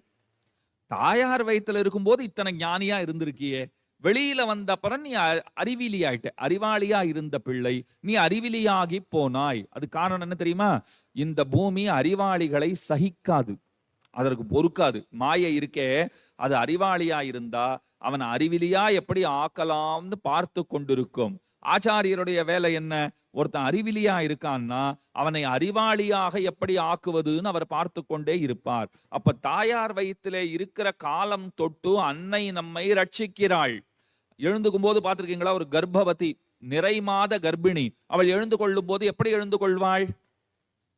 நிதானமாக எழுந்து கொள்வாள். ஒரு கையை அப்படி ஊன்றி கொண்டு, ஒரு கரத்தால தன்னுடைய வயிற்றை பிடித்து கொண்டு, அந்த வாயை கூட அவங்க கஷ்டமெல்லாம் எங்க தெரியும்னா அப்படி பண்ணுவாங்க. பார்த்துருக்கீங்களா? நான் இப்ப எப்படி செஞ்சு காண்பிச்சேனோ அதே போலத்தான் செய்வார்கள். ஒரு கையை, அந்த நாள்லாம் சேர் எல்லாம் வீட்டுல கிடையாது. இங்க இருக்கிற பெரியவங்களுக்கு கூட தெரிஞ்சிருக்கும், ஒரு சேர் வீட்டுல இருந்தா பெரிய விஷயம். அது அப்பா உட்காந்துக்கிறதுக்குன்னு ஒரு சேர் இருக்கும். யாராவது வந்தா அப்பா அவங்கள அதுல உட்காந்து வச்சுட்டு தான் கீழே உட்காந்துருவார். வீட்லயே ஒரு சேர் தான், ஒரு ஃபேனு தான் இருந்த காலகட்டம் எல்லாம் என் தலைமுறை வரைக்கும் அப்படி பார்த்தாச்சு. இப்ப இருக்கிற தலைமுறைக்கு உங்க தலைக்கு மேல ஆளுக்கு ஒரு ஃபேன் சுத்துது. இப்போ பாருங்க, இப்ப அத்தனை ஃபேன் இருக்கு. இப்ப என் தலைக்கு மேல 3-4 ஃபேன் போட்டிருக்கு, இந்த பக்கம் கூலர் இருக்கு. பழைய நாள்லாம் அதெல்லாம் கிடையாது. நான் சொல்றது ஒரு 30-35 வருஷம் முன்ன வரைக்கும் ஒரு ஃபேனு தான், ஒரு சேரு தான் இருக்கும். அப்ப கர்ப்பிணி பெண்கள்னா வீட்டுல அந்த குழந்தை பிறக்கிற அந்த நேரம் வரைக்கும் வீட்டுல பாத்திரம் கழுவுவாங்க, சமைப்பாங்க. வேலை செஞ்சுக்கிட்டே இருக்கும்போது வலி எடுத்தா போல இருக்கும், கூட்டிட்டு போனா குழந்தை பிறந்தது, சுகப்பிரசவம், அப்படி ஒரு காலம் இருந்தது. இன்னைக்கு மருத்துவர்கள் என்ன சொல்லுகிறார்கள்? ஒரு பெண் கருவுத்தாள்னு சொன்னா எந்த வேலையும் செய்யாதே. முதல்ல அதைத்தான் சொல்றாங்க, பத்திரமா பார்த்துக்கோங்கோ, எந்த வேலையும் செய்ய விடாதீங்கோங்கிறார். இதைத்தான் சொல்றா. அப்படி எந்த வேலையும் செய்யலைன்னா சுகப்பிரசவம்ங்கிறது எப்படி சாத்தியம்னு கேள்வி கேட்கிறா. வேலை செஞ்சுட்டு இருந்தா தான் உடல் அதற்கு தகுந்தவாறு தன்னை மாற்றிக்கொண்டு அது சுகமாக அந்த குழந்தை வெளிவருவதற்கு உதவி செய்யும். அது ஒரு புறம் இருக்கட்டும். அந்த கர்ப்பிணி பெண் எழுந்து கொள்ளும் போது அப்படி உதட்ட நன்னா அப்படி இறுக பற்றி கொண்டு தன்னுடைய இயலாமையை, முடியலேங்கிறத அந்த முகமே காட்டி கொடுத்து விடும். இந்த கையால் அந்த வயித்தை, ஏன்னா தன்னை காட்டிலும் தன் குழந்தையை காக்க வேண்டும் என்பதில் இருக்கிற பாரிப்பு, ஏன்னா பெரிய தவம் அது. அந்த தவத்தை அவள் ஸ்ரத்தையாக செய்கிறாள். இருக்கட்டும். அப்ப வயிற்றுல இருக்கச்சவே பார்த்துக்கிறா இல்லையா? பிறந்த அப்புறம் பார்த்து கொள்ள மாட்டாளா? அப்ப தாயார் இடத்துல என்னிடத்தில் எப்போதும் அன்போடிருன்னு சொல்லணுமா? சொல்லணும். இதுக்கு பதில் உங்களுக்கு வேணும்னு வச்சுக்கோங்க, குலசேகர ஆழ்வாரன் நீங்க படிக்கணும். இப்ப அபேதானந்தர் அழகா பாடிவிட்டார், தாயே சாரதா தேவி என்கிட்ட அன்போடிருன்னு சொல்லியிருக்கார். சந்தேகம் நமக்கு என்ன வந்தது? தாயார்கிட்ட என்கிட்ட அன்போடிருன்னு சொல்லணுமாங்கிறது தானே சந்தேகம். குலசேகர ஆழ்வார் பாடினார் பாருங்கோ, அரி சினத்தால் ஈன்ற தாய் அகற்றிடினும் மத்தவள் தன் அருள் நினைந்தே அழும் குழவி அதுவே போன்று இருந்தேனேன்னு பாடினார். பெருமாள் திருமொழின்னு பாடியிருக்கார். அதிலே தரு துயரம் தடாயேல்னு ஒரு பதிகம் பாடியிருக்கார். வித்துவக்கோடுன்னு கேரள தேசத்துல இருக்கிற ஒரு திவ்யதேசத்து பெருமாளை பத்தி பாடியிருக்கார். அதுல சொல்றாரு பாருங்கோ, அரி சினத்தால், அம்மாவுக்கு ரொம்ப கோவம் வந்ததுன்னா என்ன சொல்லுவாங்க? சில சமயத்துல உன்னை வெட்டி போட்டுடுறேன் பாருன்னுவாங்க. சொல்லுவாங்க, செய்வாங்களா? உன்னை வெட்டி போட்டுடுறேன், என்கிட்ட வாடா, நீ படா படுத்துற, நீ உன்னை வெட்டி போடுறனா இல்லையா பாரு, பொழந்து கட்டிடுவோம் உன்னை அப்படின்னு சொல்லுவாங்க. அரி சினத்தால், வெட்டி போடுற அளவுக்கு கோபமே வந்துட்டாலும் ஈன்ற தாய் அகற்றிடினும், அந்த அம்மாவுக்கு கோபம் வந்து போடா அப்படி சீப்போ அப்படின்னு தள்ளினாலும் அந்த குழந்தை என்ன செய்யும்? அந்த ரெண்டு கைகளை தூக்கி கொண்டு தன்னை அகற்றுமவளான தாய் அம்மான்னு அவங்க கிட்ட தான் ஓடும். பார்த்துருக்கீங்களா? அத்தனை கோபத்தோட உன்னை வெட்டி போட்டுடுறேன்னு சொல்லி அகற்றுகிற தாயாகவே இருப்பினும் கூட அந்த தாயினிடத்துல ரெண்டு கைகளையும் அந்த குழந்தை தூக்கி கொண்டு அம்மா என்ன தள்ளாத அப்படின்னு போய் அவளைத்தான் அணைத்து கொள்ளும். அதனால தாயாரை பார்த்துட்டு என்னிடத்துல அன்போடு இருன்னா என்ன அர்த்தம்னால், இன்றைக்கு இருக்குமா போலே எப்போதும் இரு. அது ஒரு பிரார்த்தனை. நீங்கள் சொல்லவில்லை என்றாலும் அவள் அப்படித்தான் இருக்க போகிறாள். இருந்தாலும் நாம் இப்படி சொல்வது அவளுக்கு மகிழ்ச்சியை உண்டாக்குகிறது. அந்த மகிழ்ச்சியை உண்டு பண்ணணும். அன்னைக்கு மகிழ்ச்சியை உண்டாக்குவதை விட நமக்கு என்ன பணி இருக்க போகிறது? அவர் அதுக்கு மேல சொல்றார், நாங்கள் எப்படிப்பட்டவர்கள்னால் பிரேமைக்க பிந்தும் சிரதக்த சித்தேங்கிறார். சிரகாலம்னு, சிரகாலம்னா ரொம்ப காலம்னு அர்த்தம். சில காலம்னு புரிஞ்சுக்காதீங்க. சில காலம்னா குறைஞ்ச காலம்னு அர்த்தம். சிரகாலம், சிரஞ்சீவிங்கிறாளா அப்படின்னா என்ன அர்த்தம்? ரொம்ப காலம் வாழ்வாய்ன்னு அர்த்தம். அப்ப சிரங்கிற சப்தம் எதை சொல்லும்? நீண்ட நெடிய காலத்தை சொல்லும். இதை அபேதானந்தர் எப்படி பாடியிருக்கார்? நெடுங்காலம் வெந்து கிடக்கும் எமது உள்ளங்களில், எங்கள் உள்ளங்களில் நெடுங்காலமாக நாங்கள் வெந்து கிடக்கிறோம். சம்சாரம்ங்கிற இந்த வெப்பத்திலே நாங்கள் சிரமப்பட்டு கொண்டிருக்கிறோம். உன்னுடைய அன்பு துளிகளை பெய்திடுவாய். அதைத்தான் சொல்றார்.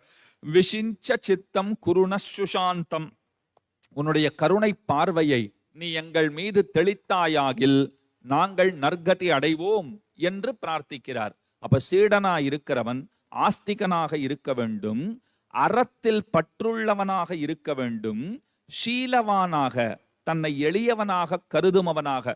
நான் பெரிய பணக்காரன்டா, ஏதோ எங்க அப்பா அமிச்சார், இவர்கிட்ட போய் உட்காருன்னு அமிச்சார், பாடம் படிக்க வந்திருக்கேன், இல்லைன்னா எனக்கு ஒன்றும் தேவையே கிடையாது அப்படின்லாம் பேசக்கூடாது. தன்னை எளியவனாக உணர்தல்கிறது முக்கியம். அவனுக்கு பக்திங்கிறது இருக்க வேண்டும். உள்ள தூய்மை, புற தூய்மை, அகத்தூய்மைங்கிறது இருக்கணும். கதாதரனிடத்திலே பக்தி இருக்கணும் தான். இல்லதான் இருக்கு பாருங்க வேடிக்கை. அவனுக்கு யார் இடத்துல பக்தி இருக்கணும்னால் அவன் வைஷ்ணவனாக விஷ்ணுவினிடத்திலே பக்தி இருக்க வேண்டும்னு சொன்னார்கள். ராமகிருஷ்ண தேவர் அவருடைய இயற்பெயர் என்ன? கதாதரன் பேரு. அந்த பெயர் ஏன் வைத்தார்கள் அவருக்கு? கயையிலே சேவை சாதிப்பவரான கதாதரர். ரெண்டு கயை இருக்கு. புத்த கயான்னு ஒன்று சொல்லுவார்கள், விஷ்ணு கயான்னு ஒன்று சொல்லுவார்கள். அந்த விஷ்ணு கயையிலே சேவை சாதிப்பவரான கதாதரர்னு பேரு பெருமானுக்கு. கையில கதை பிடிச்சுட்டு இருக்காரா? கதாதரர்னா என்ன அர்த்தம்? கதையை தரித்திருப்பவர் எவரோ அவர் கதாதரர். அப்போ விஷ்ணுவினிடத்துல பக்தி இருக்கிறவன் தான் உண்மையான சீடன். விஷ்ணு யாரு? கதாதரன். கதாதரனிடத்திலே பக்தி இருக்க வேண்டும். நம்மை பொறுத்த மட்டில் கதாதரர் என்பவர் யார்? ராமகிருஷ்ண தேவர். அப்ப அவரிடத்துல பக்தி இருக்கணுங்கிறது தேறுகிறதா? அதைத்தான் அபேதானந்தர் சொல்றார். அதுக்கு மேலே சுச்சிஹி, உள்ள தூய்மை, புற தூய்மை, அது ரொம்ப ரொம்ப முக்கியம். கம்பீர சதுரோ தீரஹா, அதுக்கு மேல காம்பீரியம்ங்கிறது அவனிடத்துல இருக்க வேண்டும். பிள்ளாய் நாளை காத்தால 4 மணிக்கு வந்துரு அப்படின்னு நான் சொன்னேன்னா, சார் 4:30 மணி 5 மணி சொல்லுங்க சார், 4 மணி சீக்கிரம்னு சொல்லக்கூடாது. நீங்க என்ன சொல்லணும்? 3:45 இருப்பேன்னு சொல்லணும். அப்படி இருக்கணும். புத்திசாலியாக இருக்க வேண்டும், சாமர்த்தியசாலியாக இருக்க வேண்டும், தைரியமுடையவனாக இருக்க வேண்டும்.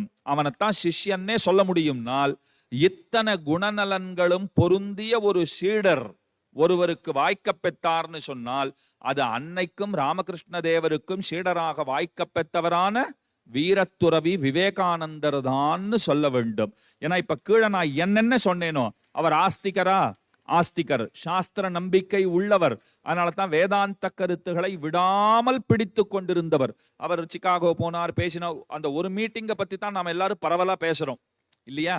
அங்க போனார் அவர், அத்தனை பேரையும் தன்னுடைய சகோதர சகோதரிகளேன்னு அழைச்சார். அப்பவே எல்லாரும் வாயடைச்சு போயிட்டா. வரவெல்லாம் ladies and gentlemen, ladies and gentlemen அப்படின்னு அத்தனை பேரும் சொல்றதை கேட்டு இருந்தான். இவர் தான் போன உடனே என்னுடைய சகோதர சகோதரிகளேன்னு அழைச்சார். பாருங்க, என்னது சகோதர சகோதரிகளா? இப்படி கூட நம்மளை சொல்ல முடியுமா? அட்ரஸ் பண்ண முடியுமா? இப்படி கூட நம்மோடு ஒரு நெருக்கத்தை உண்டு பண்ணி கொள்ள முடியுமான்னா, அவர் சொன்னார், என் தேசமும் என் வேதாந்தமும் எனக்கு அளித்த கொடையினர். நான் ஒன்னும் புதுசா கண்டுபிடிச்சு சொல்லல, எங்க வேதாந்தம் இதை போதிக்கிறதுன்னு ஆரம்பிச்சார். அப்பதான் அவன்லாம் கேட்கறான், வேதாந்தமா அப்படின்னா என்னன்னு கேட்டான். விவேகானந்தருடைய முக்கியமான பணி, வெளிதேசத்திலே அவர் ஆற்றிய பணி என்னன்னால் வேதாந்தத்தை போதிப்பது. அதைத்தான் அவர் தொடர்ச்சியாக செய்து கொண்டிருந்தார். அதனால இந்த ஸ்லோகத்திலே பார்க்கப்பட்ட இயல்புகள், ஆஸ்திகர் தர்மசீலராக இருந்தார், சீலவானாக இருந்தார், விஷ்ணு பக்தி உடையவராக இருந்தார், கதாதரரிடத்திலே பக்தி உடையவராக இருந்தார், சுச்சிஹி உள்ள தூய்மை புற தூய்மை வாய்க்க பெற்றவராக இருந்தார், கம்பீரம்னா அவருடைய கம்பீரத்துக்கு முன்னே யார் நிற்கக்கூடும்? இங்க பின்னாடி வச்சிருக்கிற படமா இருந்தாலும் சரி, அதுல இப்படி அமர்ந்து இருக்கிறார். சில படங்கள் அப்படி கைகளை அப்படி கட்டி கொண்டு பக்கவாட்டில இருந்து எடுத்தா போல அந்த படம் இருக்கும் பாருங்க. ரொம்ப ஃபேமஸான படம் தான் அது, நிறைய இடங்கள்ல பார்த்திருப்பீர்கள். அந்த இடத்துல கூட இருக்கு பாருங்க. அந்த படத்துல அப்படி கையை கட்டிக்கிட்டு அப்படி பார்க்கிறார்னு சொன்னால், அது எத்தனை ஒரு தீர்க்கமான தெளிவான பார்வை. அந்த கை கட்டி இருக்கிற நிலையிலும் கூட கையை கட்டிக்கிட்டு தானே இருக்காருன்னுட்டு ஒரு எதிரி எதிரில வந்து நிற்க முடியுமா? தன்னுடைய இருப்பினாலேயே, தான் நிற்கிற நிலையிலேயே அத்தனை பேருக்கும் அவரை மாய்க்க வேண்டும் என்கிற எண்ணம் இருப்பவர்களாக சிலர் இருப்பினும் கூட அவர்களுக்குள்ளும் ஒரு அச்ச உணர்வு தொற்றிக்கொள்ளும். ஐயோ, இவரை தொட முடியாது போல் இருக்கேங்கிற அப்போலே. அதனால கம்பீரராய், சதுரராய், தீரராய் எவர் இருக்கிறாரோ அவர்தான் சீடர்னு சொல்லப்பட்டிருக்கோ இல்லையோ, அந்த பெருமைகள் அனைத்தும் வாய்க்க பெற்றவராக விவேகானந்தர் திகழ்கிறார். ஒரு இணையே நமக்கு முக்கியம்னு கீழே நான் சொன்னேன். ரெட்டைன்னு சொன்னேன். பெருமாள் தாயார்னு சொன்னேன்னா, அந்த இணைக்கு தொண்டு செய்வதே நம்முடைய தலையாய பணி. அதை செய்து காட்டியவர் விவேகானந்தர். நான் எம் அன்னையும் உம் அன்னையும்னு தலைப்பு கொடுத்துட்டேன். உட்காந்து யோசனை பண்ணிக்கிட்டு இருந்தேன். எனக்கு நல்ல வேளையா ஒரு 4-5 தினங்கள் எனக்கு ஒரு நல்ல வாய்ப்பு கிடைத்தது. குரு மகாராஜ் எனக்கு புத்தகங்களையும் அனுப்பி வச்சுட்டார். ஆனா ரொம்ப சிறப்பான புத்தகங்கள், மறுப்பதற்கில்லை. ஆனா ஒரு வார காலத்துக்குள்ள படிக்கக்கூடிய புத்தகங்களானால் அத்தனை நேரமும் நமக்கு இல்லைங்கிறது தான் பிரச்சனை. இருந்தாலும் ரொம்ப வாஞ்சையோடு அனுப்பிச்சு வச்சார். நான் முதல்ல தேடின விஷயம், அன்னை எப்போது பிறந்தாள், எப்போது தோன்றினாள், அதை முதல்ல தெரிஞ்சுக்கணும். ஒரு டிசம்பர் மாதம் 22ஆம் தேதி நான் பார்த்தேன், டிசம்பர் மாசம் பிறந்திருக்கிறாள். இதை கொண்டு தாயாரோடு ஒரு ஒப்புமை சொல்ல முடியுமான்னு பார்த்தேன். ஸ்ரீ மகாலட்சுமிக்கும் அன்னைக்கும் ஒரு ஒப்புமை டிசம்பர் மாதத்தை வைத்து கொண்டு சொல்ல முடியுமான்னு பார்த்தேன். உடனே என் மனக்கணக்கு என்ன தெரியுமா போட்டது? டிசம்பர் மாசம்ங்கிறது இப்ப தற்காலத்தில் ஆங்கிலேயர்கள் வரவுக்கு பிற்பாடு நாம வைத்து கொண்டிருக்கிற ஆண்டு கணக்கு. ஆண்டிலே ஒரு மாதம். பழைய நாள்லாம் நம்ம டிசம்பர்னு சொல்லுவோமா? நம்ம தமிழர்கள் முக்கியமா சித்திரையிலிருந்து ஆரம்பிச்சு பங்குனி வரைக்கும் வச்சுட்டு இருக்கோம். சித்திரை, வைகாசி, ஆனி, ஆடி, ஆவணி, புரட்டாசி, ஐப்பசி, கார்த்திகை, மார்கழி, தை, மாசி, பங்குனின்னு வச்சுட்டு இருக்கோம். எப்படி ஒப்புமை சொல்லுவதுன்னு பார்த்தேன். வேடிக்கை பாருங்க. ஆங்கில கணக்கிலே கடைசி மாதத்திலே தோன்றியவள் சாரதா தேவி, இது அவளுக்கு இருக்கிற பெருமை. தமிழ் மாத கணக்கிலே கடைசி மாதமான பங்குனியிலே தோன்றியவள் பெரிய பிராட்டியாருங்கிறா. தாயாருடைய அவதாரம் ஸ்ரீ மகாலட்சுமியினுடைய அவதாரம் பங்குனி மாதத்திலே நிகழ்ந்தது. அப்ப தமிழ் ஆண்டு கணக்குன்னு எடுத்துட்டா அதுல கடைசி மாதமான பங்குனியிலே தாயார் அவதரித்திருக்கிறாள். ஆங்கில கணக்கில் எடுத்துட்டா கடைசி டிசம்பர்ல சாரதா தேவி அவதரித்திருக்கிறாள்னா ஒத்துமை நன்னாத்தான் இருக்கு. ஆனா இன்னும் நெருக்கமான ஒத்துமையா இருந்தால் நன்றாக இருக்கும். என் மனசே சொன்ன விஷயம். ஏன்னா உங்களுக்கு நான் விஷயம் சொல்றேன், உங்களுக்கு அது பிடிக்கணும். முதல்ல எனக்கு பிடிக்கிறதான்னு நான் பார்க்கணும். இந்த சமாதானம் எனக்கு பிடிச்சிருக்கா? ஓரளவு ஒட்டி போறது. சரி, சாரதா தேவி டிசம்பர்ல பிறந்திருக்கிறாள், ஸ்ரீ மகாலட்சுமி பங்குனியிலே அவதரித்திருக்கிறாள். இவள் டிசம்பரில் தோன்றினாள், அவள் பங்குனியில் தோன்றினாள். ஒரு ஒற்றுமை இருக்கிறது. ஆச்சரியப்பட வைக்கிற இன்னொரு ஒத்துமை சொல்றேன். ரெண்டு பேருமே உத்தர பல்குனிங்கிற நட்சத்திரம். பங்குனி உத்திரத்தில் அவதரித்த பாவை நல்லாள்னு தாயாரை கொண்டாடுவர்கள். இன்னைக்கு நீங்கள் ஸ்ரீரங்கத்திற்கு போனீர்களானால் தாயாருடைய வாழி திருநாமம் சொல்லப்படும். அந்த தாயாரை போற்றி வாழியே வாழியேன்னு பாடுவார்கள். அப்படி பாடும்போது பங்குனி உத்தரத்தில் உதித்த பாவை நல்லாள் வாழியேன்னு தான் பாடுவா. கடைசி மாசத்திலே பிறந்திருக்கிறார்கள்ங்கிறது ஒரு வகை ஒற்றுமை. மேலான ஒற்றுமை எது அப்படின்னால் இருவருமே அவர்கள் பிறந்திருப்பதுங்கிறது உத்தர பல்குனிங்கிற உத்திர நட்சத்திரத்திலே தோன்றி இருக்கிறார்கள்ங்கிறது. அதனால தானோ என்னவோ ஸ்ரீ மகாலட்சுமியிடம் நிரம்பி இருக்கிற அத்தனை நற்குணங்களும் அன்னை சாரதா தேவியிடத்திலும் குடிகொண்டனன்னு சொல்ல வேண்டும். அவர் ராமகிருஷ்ண பரமஹம்சரை எங்கனம் கைப்பிடித்தாருங்கிறது இருக்கு பாருங்கோ. ரொம்ப சுவையான சரித்திரம். அவருக்கு கிட்டத்தட்ட 23 வயசு. அந்த அம்மாவுக்கு 5 வயசு சின்ன குழந்தை. அந்த அம்மா ராமகிருஷ்ண தேவருக்கு கல்யாணம் பண்ணணும்னு வீட்டுல ரொம்ப மெனக்கெட்டார்கள். அவர் பிடி கொடுக்காமல் இருந்தார். அவர் இப்படி சொல்லிட்டார் போல் இருக்கு, நான் சௌக்கியமா இருக்கேன், என்னை ஏன் கொண்டு போய் ஒரு வலையிலே பிடித்து தள்ளுகிறீர்கள் அப்படிங்கிறா போல இருந்துட்டார் போல் இருக்கு. வீட்டார் விடுவதாக தெரியவில்லை.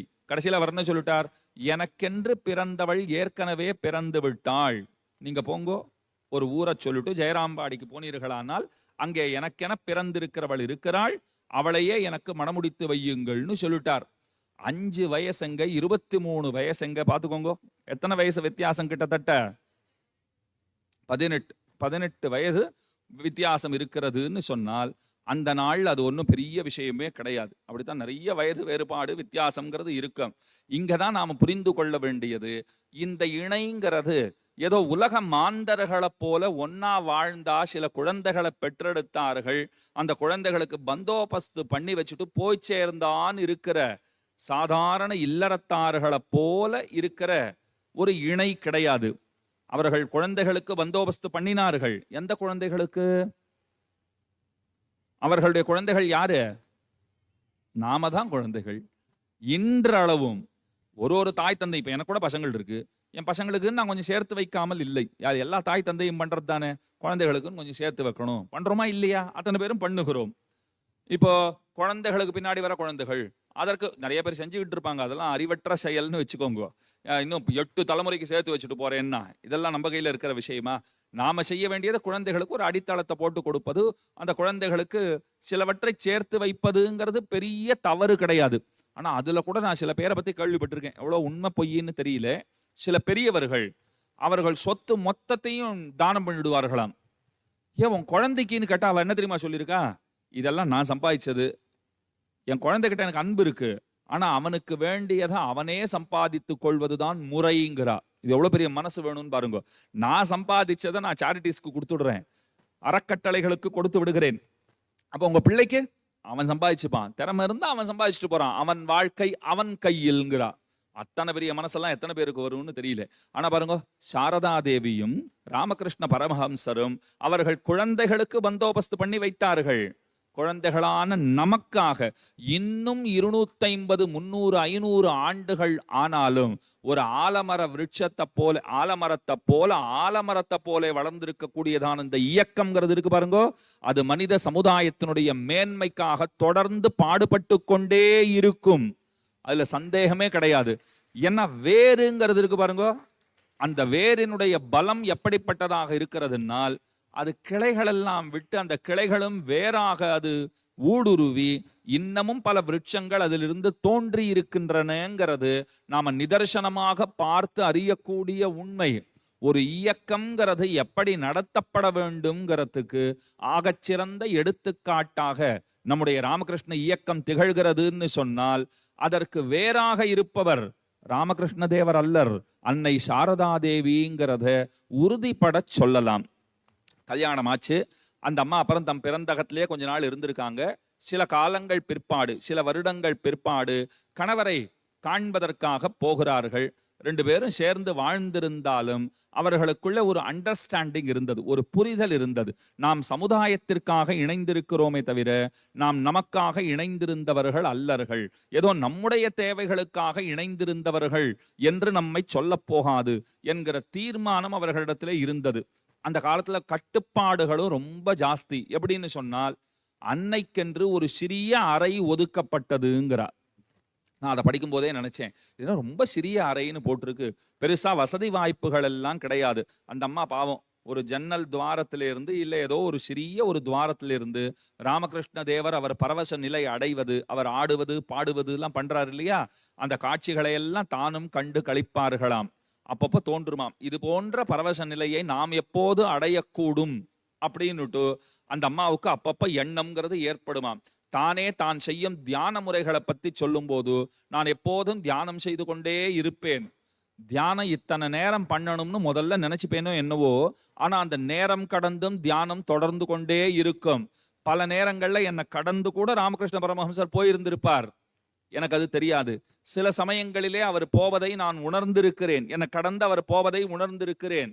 பெரும்பாலும் அந்த சிறிய அறையிலேயே அவள் வாழ்ந்தபடியினாலே அதை பத்தி பின்னாள்ல சாரதா தேவி எப்படி தெரியுமா சொல்லியிருக்கா, அந்த அறையில் நானாக கொண்டு இருந்தேன், என்னை தவிர இன்னொருத்தர் இருந்திருக்க முடியாதுன்னு சொல்லுவார்களாம். ஒரு வசதியும் கிடையாது. இன்னைக்கு குழந்தைகளான உங்களுக்கு எத்தனை வசதிகளை அந்த அம்மா செய்து வைத்திருக்கிறார்னால், அவர்கள் வாழ்ந்த காலத்திலே வசதிகளை அவர்கள் அனுபவித்தார்களா? அனுபவிக்கல. ஒண்ணு கேட்கிறேன் உங்களை, அவர்கள் வசதிகளை அனுபவித்திருந்தார்கள்னு சொன்னால் உங்களுக்கெல்லாம் ஒரு வசதியும் கிடைச்சிருக்காது. அதுதான் விஷயம்.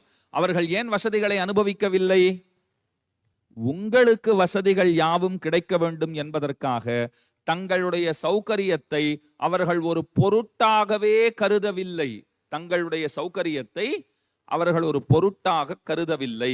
நான் அதை படிக்கும் போது நினைச்சேன், இந்த அம்மா வாழ்ந்த வாழ்க்கையை பார்த்தால் அசோகவனிகையிலே பிராட்டி இருந்தார் போலே எனக்கு அதுதான் தோணித்து. ஓஹோ, அசோகவனத்துல தாயார் இருந்தா போலத்தான் இருக்கா.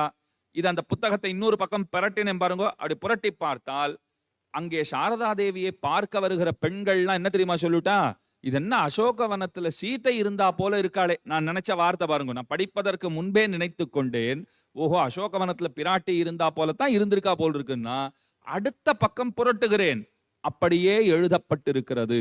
அசோகவனிகையிலே தாயார் எத்தனை சிரமங்களுக்கு உள்ளானாலோ அத்தனை சிரமங்களையும் தான் அனுபவித்திருக்கிறாள். அத்தனை சிரமங்களையும் அனுபவித்திருந்தாலும், அதான் சொன்னேன், 3 மணிக்கு எழுந்துகிறது யாருக்கும் தெரியாது. சாரதா தேவி எப்போது எங்கே குளித்து விட்டு வருகிறாள் ஒருத்தரும் பார்த்ததில்லை. ஆனா ஒரு குறிப்பு என்ன எழுதி வச்சிருக்கான்னா, ரொம்ப அழகான நீண்ட நெடிய கூந்தல் அந்த அம்மையாருக்கு உண்டு. அதை அப்படி வாருவதே அத்தனை அழகா இருக்கும். அதை உலர்த்துவதுங்கிறது உண்டு பாருங்க, அதை உலர்த்துவது அத்தனை அழகாக இருக்கும். கணவரை பார்க்கிற சாக்கிலே வந்திருந்தவர் அவர் சொன்ன வார்த்தை என்னன்னா, கங்கையிலே சென்று புனித நீராட வேண்டும் என்கிற எண்ணம் எனக்கு இருக்கிறது.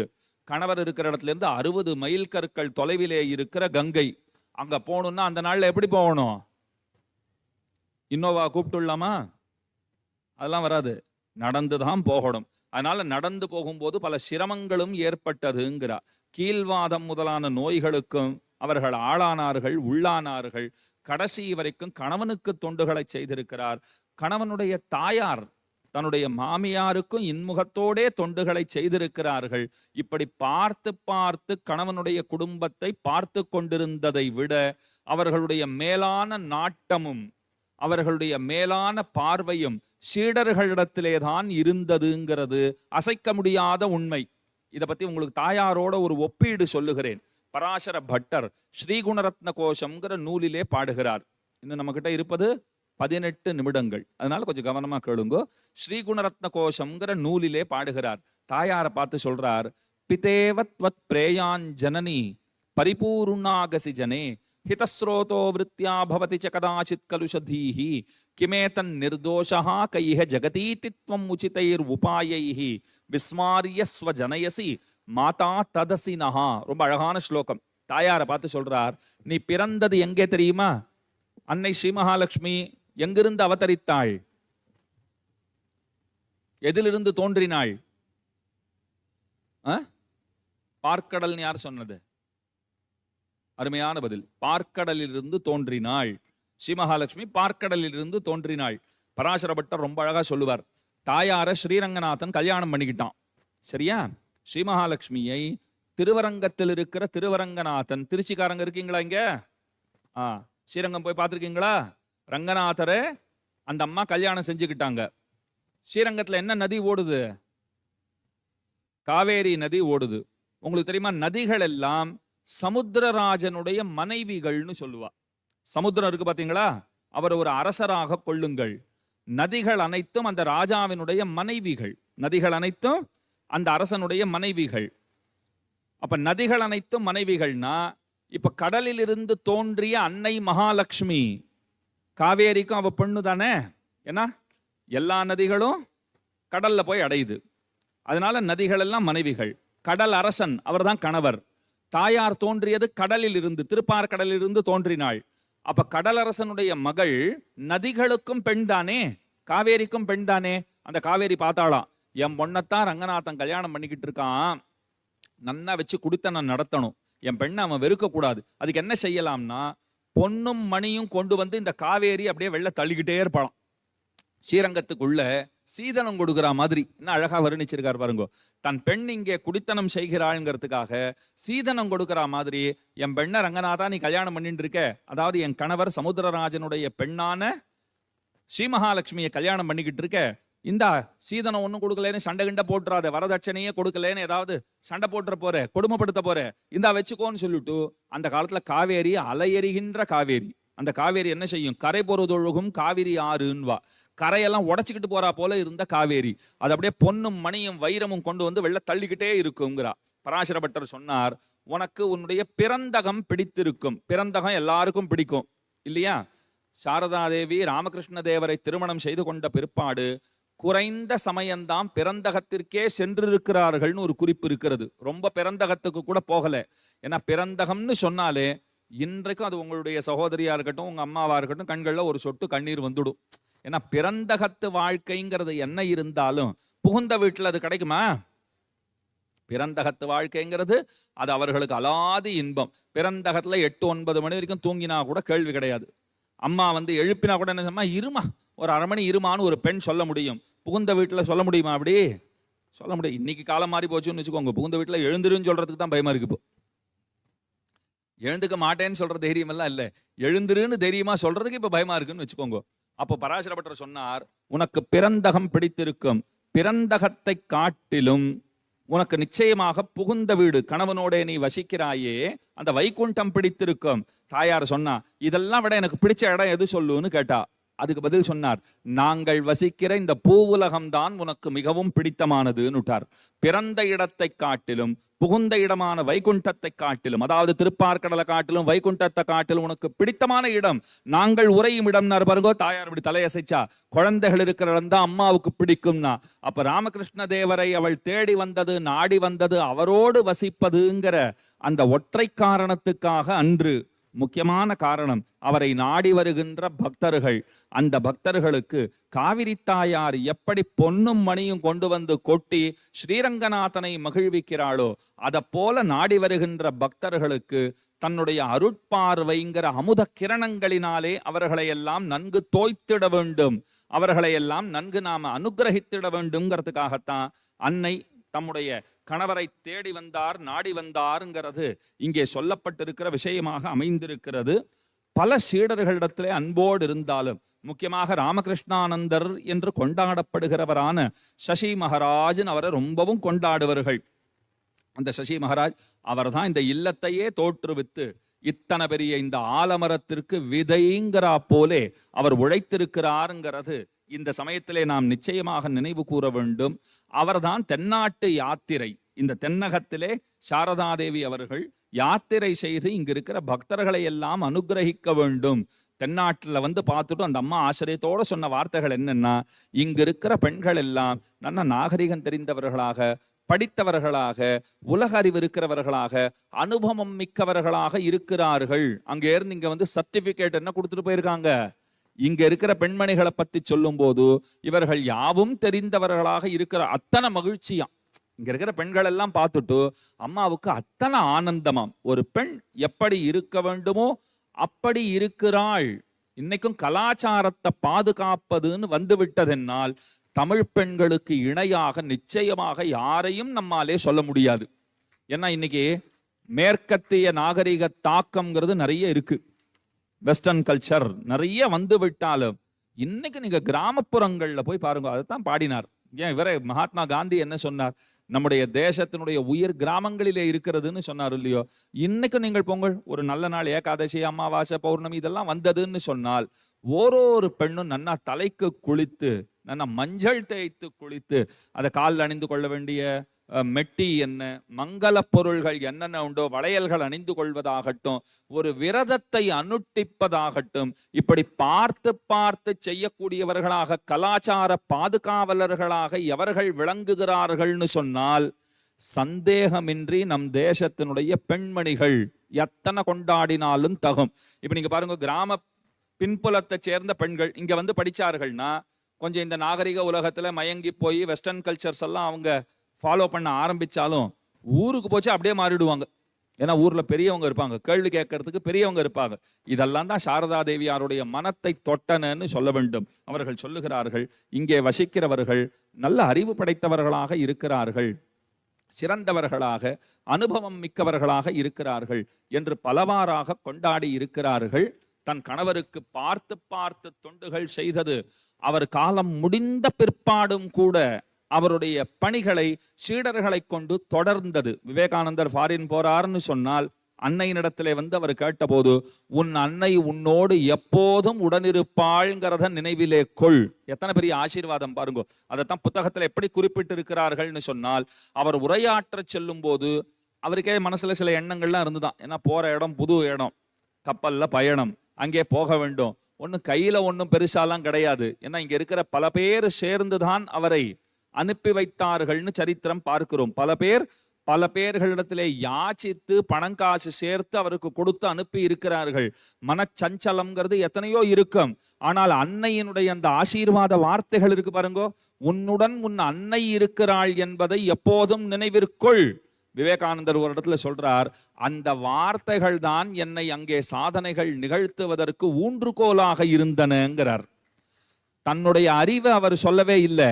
நான் நிறைய அறிவோட இருக்கிறவனா இருக்கேன், நான் நிறைய படிச்சுட்டு போயிருக்கேன், எனக்கு ஆங்கிலத்துல நல்ல புலமை இருக்கு, எதையும் சுலபமாக புரிந்து கொள்ளும்படி சொல்வதற்கு எனக்கு சாமர்த்தியம் இருக்கு, அதெல்லாம் அவர் சொல்லவே இல்லை. நீ இதெல்லாம் எப்படி சாதித்தாய்னு கேட்டபோது ஒரு ஹனுமான போல பதில் சொல்லியிருக்கார். யாரை போல பதில் சொல்லியிருக்கார்? அதுக்கு ஒரு கதை சொல்றேன்.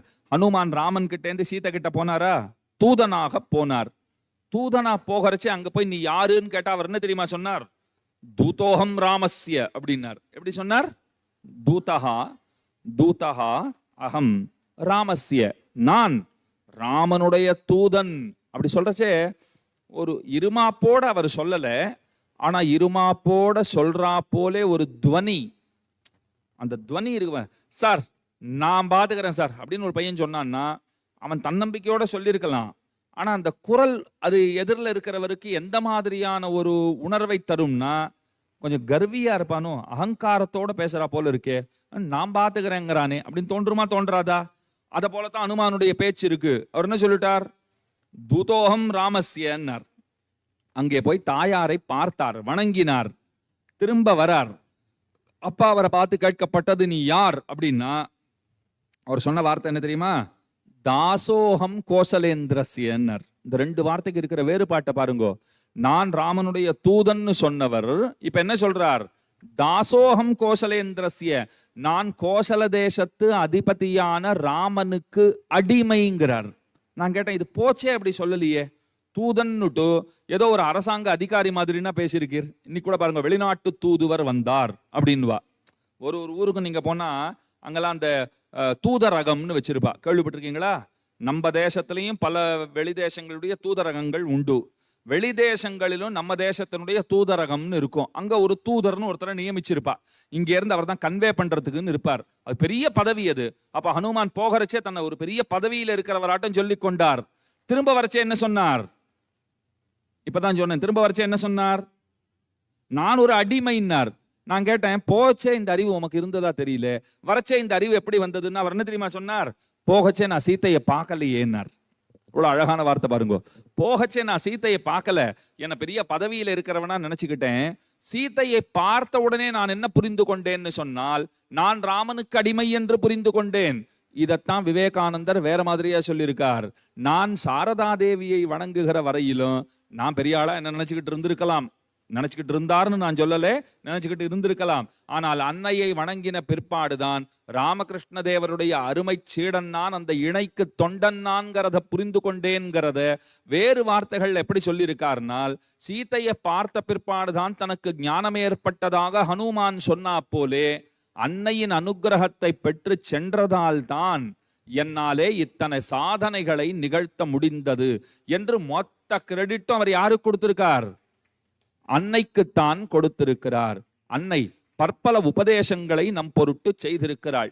இப்ப கடைசியில எம் அன்னை உம்மன்னைன்னு சொன்னதுக்கு ஒரு முக்கியமான விஷயம் சொல்றேன். தாயாரோட வேலை என்னன்னா, 6 வேலைகளை ஸ்ரீ மகாலட்சுமி செய்கிறாள். அவளுக்கு ஸ்ரீஹின்னு பேர் இருக்கா? ஸ்ரீ மகாலட்சுமின்னு சொல்றோம். ஸ்ரீஹின்னு சொன்னால் அது தாயாருடைய பெயர். அதுதான் முதன்மை திருநாமம். தாயாருடைய முதன்மை பெயர் என்ன? ஸ்ரீஹி. 6 நிமிஷம் இருக்கு, பொறுமையா கேளுங்க. 6 விஷயம் சொன்ன 6 நிமிஷம் இருக்கு, முடிச்சு விடுறேன். அதனால ஸ்ரீஹின்னு சொன்னால் தாயாருடைய முதன்மை திருநாமம். அதுக்கு என்ன அர்த்தம்னால் 6 அர்த்தங்களை சொல்றேன். நாம் எல்லாம் போய் வணங்கத்தக்கவளாக அவள் இருக்கிறாள். முதல் அர்த்தம் என்ன? நாம் சென்று வணங்கத்தக்கவளாக அவள் இருக்கிறாள், அதனாலே ஸ்ரீஹி. இரண்டாவது என்ன தெரியுமா? நமக்காக தான் சென்று இறைவனை வணங்குகிறாள். இந்த ரெண்டுத்துக்கும் வேறுபாடு உங்களுக்கு தெரியுதா? நான் போய் விழுந்து வணங்கினேன், அதனால அந்த அம்மா ஸ்ரீஹி. எனக்காக அந்த அம்மா போய் இறைவனை வணங்கினார்கள், அதனாலே அவர்கள் ஸ்ரீஹி. இது ரெண்டாச்சு. மூணாவது என்னன்னா, ஸ்ரு ஸ்ரவணேன்னு தாத்து, ஒரு வேர்ச்சொல் சொல்லுவார்கள் வடமொழியிலே. ஸ்ருணோதி, அவ என்ன பண்றானா, பக்தானாம் பிரார்த்தனா வச்சனம் ஸ்வயம் ஸ்ருணோதி. பக்தர்கள் போய் சொல்லுகிற விஷயங்களை பொறுமையோடு கேட்கிறாள். கேட்கிறாளாகையால் ஸ்ரீஹி. நாம சொல்றத கேட்கறா இல்லையா, அதனால என்ன பெயர்? ஸ்ரீஹின்னு பேரு. கேட்டுட்டு அப்படியே விட்டுற மாட்டா. என்ன செய்கிறாள்? யாராவது சரியா சொல்லுங்க பாப்போம். கேட்கிறாள் ஸ்ரீஹி. அடுத்த வேலை என்ன செய்வா? பெருமாள் கிட்ட கேட்பிக்கிறாள். அதை எப்படி சொல்லணும்? கேட்பிக்கிறாள். நாம சொன்னதை கேட்டுக்கிட்டதோட நில்லாமல் தான் சென்று இறைவனிடத்திலே அதை சொல்லி நம்மிடத்திலே கருணை மிக்கவனாக அவனை ஆக்குகிறாள். இது ஒன்னாச்சா? அதுக்கு மேல 5வது விஷயம் என்ன அப்படின்னால், இறைவனை அடைவதற்கு தடையாயிருக்கிற பாபங்கள், அந்த பாபங்களை எல்லாம் அழிக்கிறாள். இதைத்தான் ஆரம்ப கால தடைன்வா. பல பேர் கோயிலுக்கே போறது இல்லையே. ஏன் அப்படின்னா, கோயிலுக்கு போனா இறை அருள் கிடைச்சிடும். ஏன் போக மாட்டேங்கிறாங்கன்னா, போவதற்கு தடையாக சில பாபங்கள் இருக்கும். அவங்க போகாம இல்ல, அந்த பாபங்கள் தடுக்குது, அவங்கள போக விடாத செய்யுது. அந்த பாபங்களை போக்கி கொடுக்கிறவள் யாரு? தாயார் ஸ்ரீ மகாலட்சுமி. இது 5ஆச்சு. அதனால ஸ்ரீஹின்னு பேரு. 6வது காரணம் சொன்னா, அதுக்கு மேலேயும் நம்ம கிட்ட சில பாபங்கள் இருக்கும். அந்த பாபங்களை கண்டு பகவான் கோபித்து கொண்டானால் அந்த கோபத்தை அடக்குகிறவராக தாயார் இருக்கிறாள். இதைத்தான் பராசரப்பட்ட ஸ்லோகம் கீழே சொன்னேன். பிதேவத்வத் பிரேயாஞ்சனனின்னு சொன்னேன். இன்னொன்னு சொன்னேன், நாம இருக்கிற இடம் தான் அவளுக்கு பிடிச்சிருக்கு. ஜனன பவன பிரீத்தியா துக்தார்ணவம் பகுமன்யசேன்னு பாடினார் பட்டர். இந்த பிதேவத்வத் பிரேயாஞ்சனனிங்கிற ஸ்லோகத்துல என்ன சொல்றாருன்னா, தாயார் நமக்கு அனுகிரகம் செய்வாள். பெருமான் கிட்ட கொஞ்சம் பார்த்து நடந்துக்கோன்னு சொல்லுவா. நாம கேட்கலன்னா கருணையினால நம்மை திருத்தி விடுவாள். பகவானுக்கும் உபதேசம் பண்ணுவாள். என்னன்னா, கொஞ்சம் கருணையோட நடந்துக்கோன்னுவா. அவர் கேட்கலன்னா என்னன்னா, ஒரு சிரிப்பாளாம் பாருங்க தாயார். பெருமாள் அப்படியே மயங்கி போயிடுவாராம். நீ என்ன சொன்னாலும் செய்யறேன் அப்படின்னு வரான். தன்னுடைய அழகிலே பெருமானை கட்டி போட்டிருந்தாள்ங்கிறா. இந்த இடத்துல தம்முடைய குண நலன்களினாலே, ஏன்னா ராமகிருஷ்ண தேவர் பகவானை போல அழகுக்கு வசப்படுறவர்லாம் இல்லை. பகவான் தாயாருடைய அழகிற்கு வசப்பட்டவராக இருக்கிறார். ராமகிருஷ்ண தேவர் அவர் உயர்ந்த வாழ்க்கை, தவநெறி வாழ்க்கை வாழுகிறவர். அவர் அழகிற்கு வசப்படுகிறவரான்னு சொன்னால் தூய்மையான உள்ளம்ங்கிற அழகிற்கு வசப்படுகிறவர்கள், நற்குணங்களுக்கு வசப்படுகிறவர்கள். அப்ப சாரதா தேவியினுடைய நற்குணங்களுக்கு வசப்பட்டவராக ராமகிருஷ்ண தேவர் இருந்து கொண்டு அடியவர்களுடைய பாபங்களை பொறுத்து அவர்களுக்கு நன்மைகளை செய்கிறார். தாயார் செய்கிற வேலையை கனகச்சிதமாக சாரதா தேவியார் செய்கிறாருங்கிறது இங்கே சொல்ல வந்திருக்கிற விஷயம். தாயார் நமக்கெல்லாம் உபதேசம் பண்ணா ஸ்ரீராமாயணத்திலே கவலைப்பட வேண்டாம், அஞ்ச வேண்டாம், பெருமானிடத்திலே நான் பேசுகிறேன், உங்களை எல்லாம் காப்பது என்னுடைய கடமைங்கிறத ஒரு விதமாக சொல்லி இருக்கிறாள். ஹனுமானிடமிருந்து ராட்சசிகளை எல்லாம் காத்தாள். இங்கே சாரதா தேவியினுடைய உபதேசம் பாருங்கோ. அஞ்ச வேண்டாம், மனித பிறவிங்கிறது துன்பங்கள் நிறைந்தது, எதையும் தாங்கிக் கொள்வதே சிறந்தது. நான் கேட்டேன், இதை சொல்றதுக்கு ஒரு உபதேசம் வேணுமான்னு கேட்டேன். இப்ப இப்படி வச்சுக்கோங்க, மனித பிறவினா துன்பங்கள் இருக்கத்தான் செய்யும். அப்படியா, துன்பங்கள் அது தீர்றதுக்கு ஏதாவது வழி சொல்லுங்கன்னா அம்மா ஸ்பஷ்டமா சொல்லிட்டா, அதெல்லாம் தீரும்னு எல்லாம் நினைக்காதேன்னு விட்டா.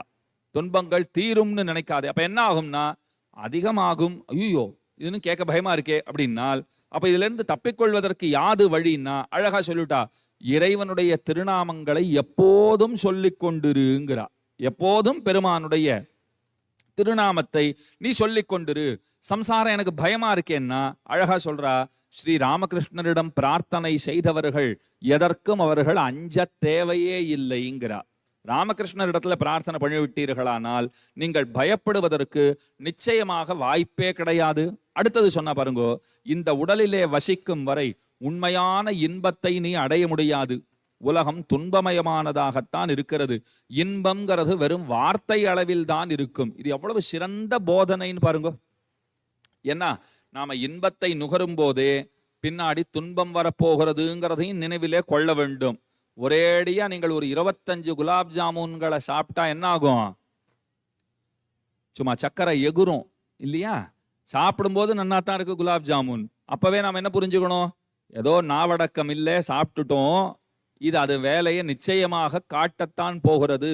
அப்ப பின்னே துன்பம் இருக்கிறதுங்கிறத அந்த இன்பம் நமக்கு நினைவூட்டுகிறதா இல்லையா? நிச்சயமாக நினைவூட்டுகிறது.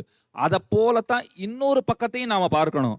தொடர்ச்சியான துன்பங்கள்னு சொன்னால் நிச்சயம் இன்பம் என்பதும் உண்டு, அதுவும் உண்டாகும். அதை புரிந்து கொள்ள வேண்டும். அதைத்தான் அன்னை ரொம்ப அழகாக சொல்லுகிறாள். நீ ஒருபோதும் கவலைப்படாதே. சீடர் கேட்கிறார் அன்னையினிடத்திலே, என் மனசு அப்பப்போ அமைதியற்று தவிக்கிறது, சிற்றின்பங்களை நாடுகிறது, என்னை பயமுறுத்துகிறது. உடனே அன்னை சொல்றா, பயப்படாதே, கலியுகத்திலே மனத்தால் செய்யும் பாவம் அது அத்தனை பெரிய பாவமாக கருதப்படாது. ஆனா நீங்க இதை தப்பா புரிஞ்சுன்னுட்டு அப்படின்னா மனசுனால எல்லா பாவத்தையும் பண்ணிக்கிட்டே இருப்போம் அப்படிலாம் முடிவெடுக்க கூடாது. நம்மையும் மீறி மனம் சில விஷயங்களை, தவறான விஷயங்களை எண்ணுகிறதுன்னு சொன்னால் கலிகாலத்துல அது ரொம்ப பெரிய பாவமாக கருதப்படுவதில்லை. நீ அதனால கவலைப்பட வேண்டாம். மனத்துயரை நீக்கிவிடு, பயப்பட தேவையில்லை. இதனுடைய மைய கருத்து என்ன தெரியுமா? உன்னை ரொம்ப தாழ்ந்தவனாக முதலிலே நீ எண்ணிக்கொள்ளாதே. இந்த கருத்து அன்னையினுடைய இந்த கருத்தை தான் அது பெரிய விஸ்வரூபமாட்டம் விவேகானந்தர் உலகறிய செய்தார். உன்னை தாழ்ந்தவனாக ஒருபோதும் நினையாதே. அதுதான் உன்னை நீ பலவீனன் என்று ஒருபோதும் நினைத்து கொள்ளாதே. அதுதான் மிகப்பெரிய பாவம்னு எழுதப்பட்டிருக்கோ இல்லையோ? இது அன்னை தந்த உபதேசம். சொல்லுகிறாள், நீ கவலைப்படாதே, மனத்துயரை நீக்கிவிடு, பயப்பட தேவையில்லை. அடுத்த கேள்வி பாருங்க, தீய எண்ணங்களை நீக்குவதற்கு எத்தனை முயற்சி செய்தாலும் வெற்றி பெறுவது கடினமாக இருக்கிறது. நம்ம மனசுல இருக்கிற கேள்விகளையே கேட்டா போல இருக்கு. அதுக்கு பதில் சொல்றா, இது எத்தனை காலமாக வாசனைன்னு சொல்லுவார்கள். எத்தனை பிறவிகளிலே ஒரு பிறந்த குழந்தை பசி எடுக்கிறதுன்னு அழுகிறதா? பசிச்சா அழணும்னு குழந்தைக்கு எப்படி தெரியும்? பசிச்சா அழணும்னு எப்படி தெரியும்? அதுதான் வாசனை. எத்தனையோ ஜென்மங்கள்ல அது பசி எடுத்து அழுது இருக்கிறது. பசிச்சா தன் தாயாருடைய முளைத்தடத்தை போட்டு தட்டும், அம்மா பால் கொடுங்கிறா போல தட்டும். எப்படி தெரியும்னா, இதுனா ஒரு தடவையா 2 தடவையா எத்தனை பிறவிகளிலே குழந்தையாக பிறந்து அன்னையினிடத்திலே நான் பால் பருகி இருக்கிறேன், அந்த வாசனை தொடர்ந்துகிட்டே இருக்கிறதுன்னு அர்த்தம். அதைத்தான் இங்கே அன்னை சொல்லுகிறாள்.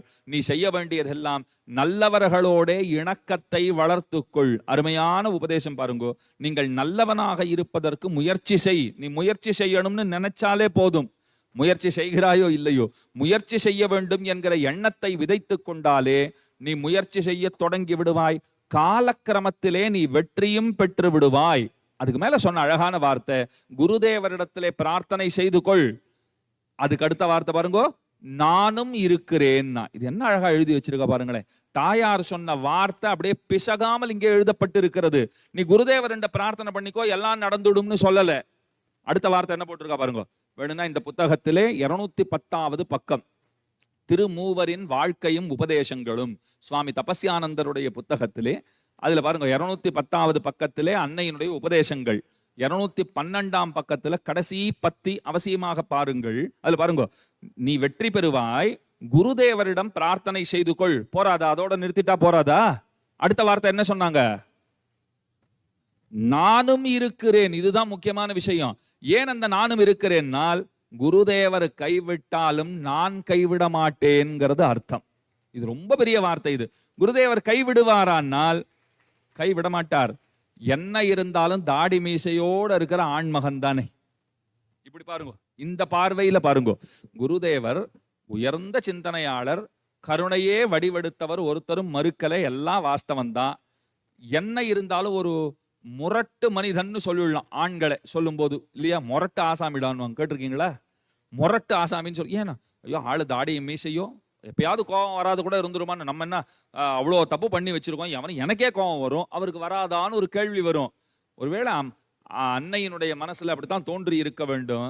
இவன் பயப்படுவான், அவர் கருணை செய்வாருங்கிறதுல சந்தேகமே கிடையாது. இவனுக்கு ஒரு பயம் ஏற்படலாம். அப்ப சொல்றார், நீ கவலைப்படாதே, குருதேவரிடத்துல பிரார்த்தனை செய்து கொள். அப்ப சீடர் மனசுல என்ன ஓடும் தெரியுமா? ஆமா, நான் பண்ணியிருக்கிற தப்புக்கு நான் பிரார்த்தனை பண்ணா மட்டும் என்ன அவர் செவிசாய்த்து விடவா போகிறார்? ஏன்னா நான் பெரிய பிழை செய்திருக்கிறேனே அப்படின்னு நீ நினைச்சிண்டியானா, நானும் இருக்கிறேன் இந்த வார்த்தையத்தான் நாம முக்கியமாக பற்றி கொள்ள வேண்டும்.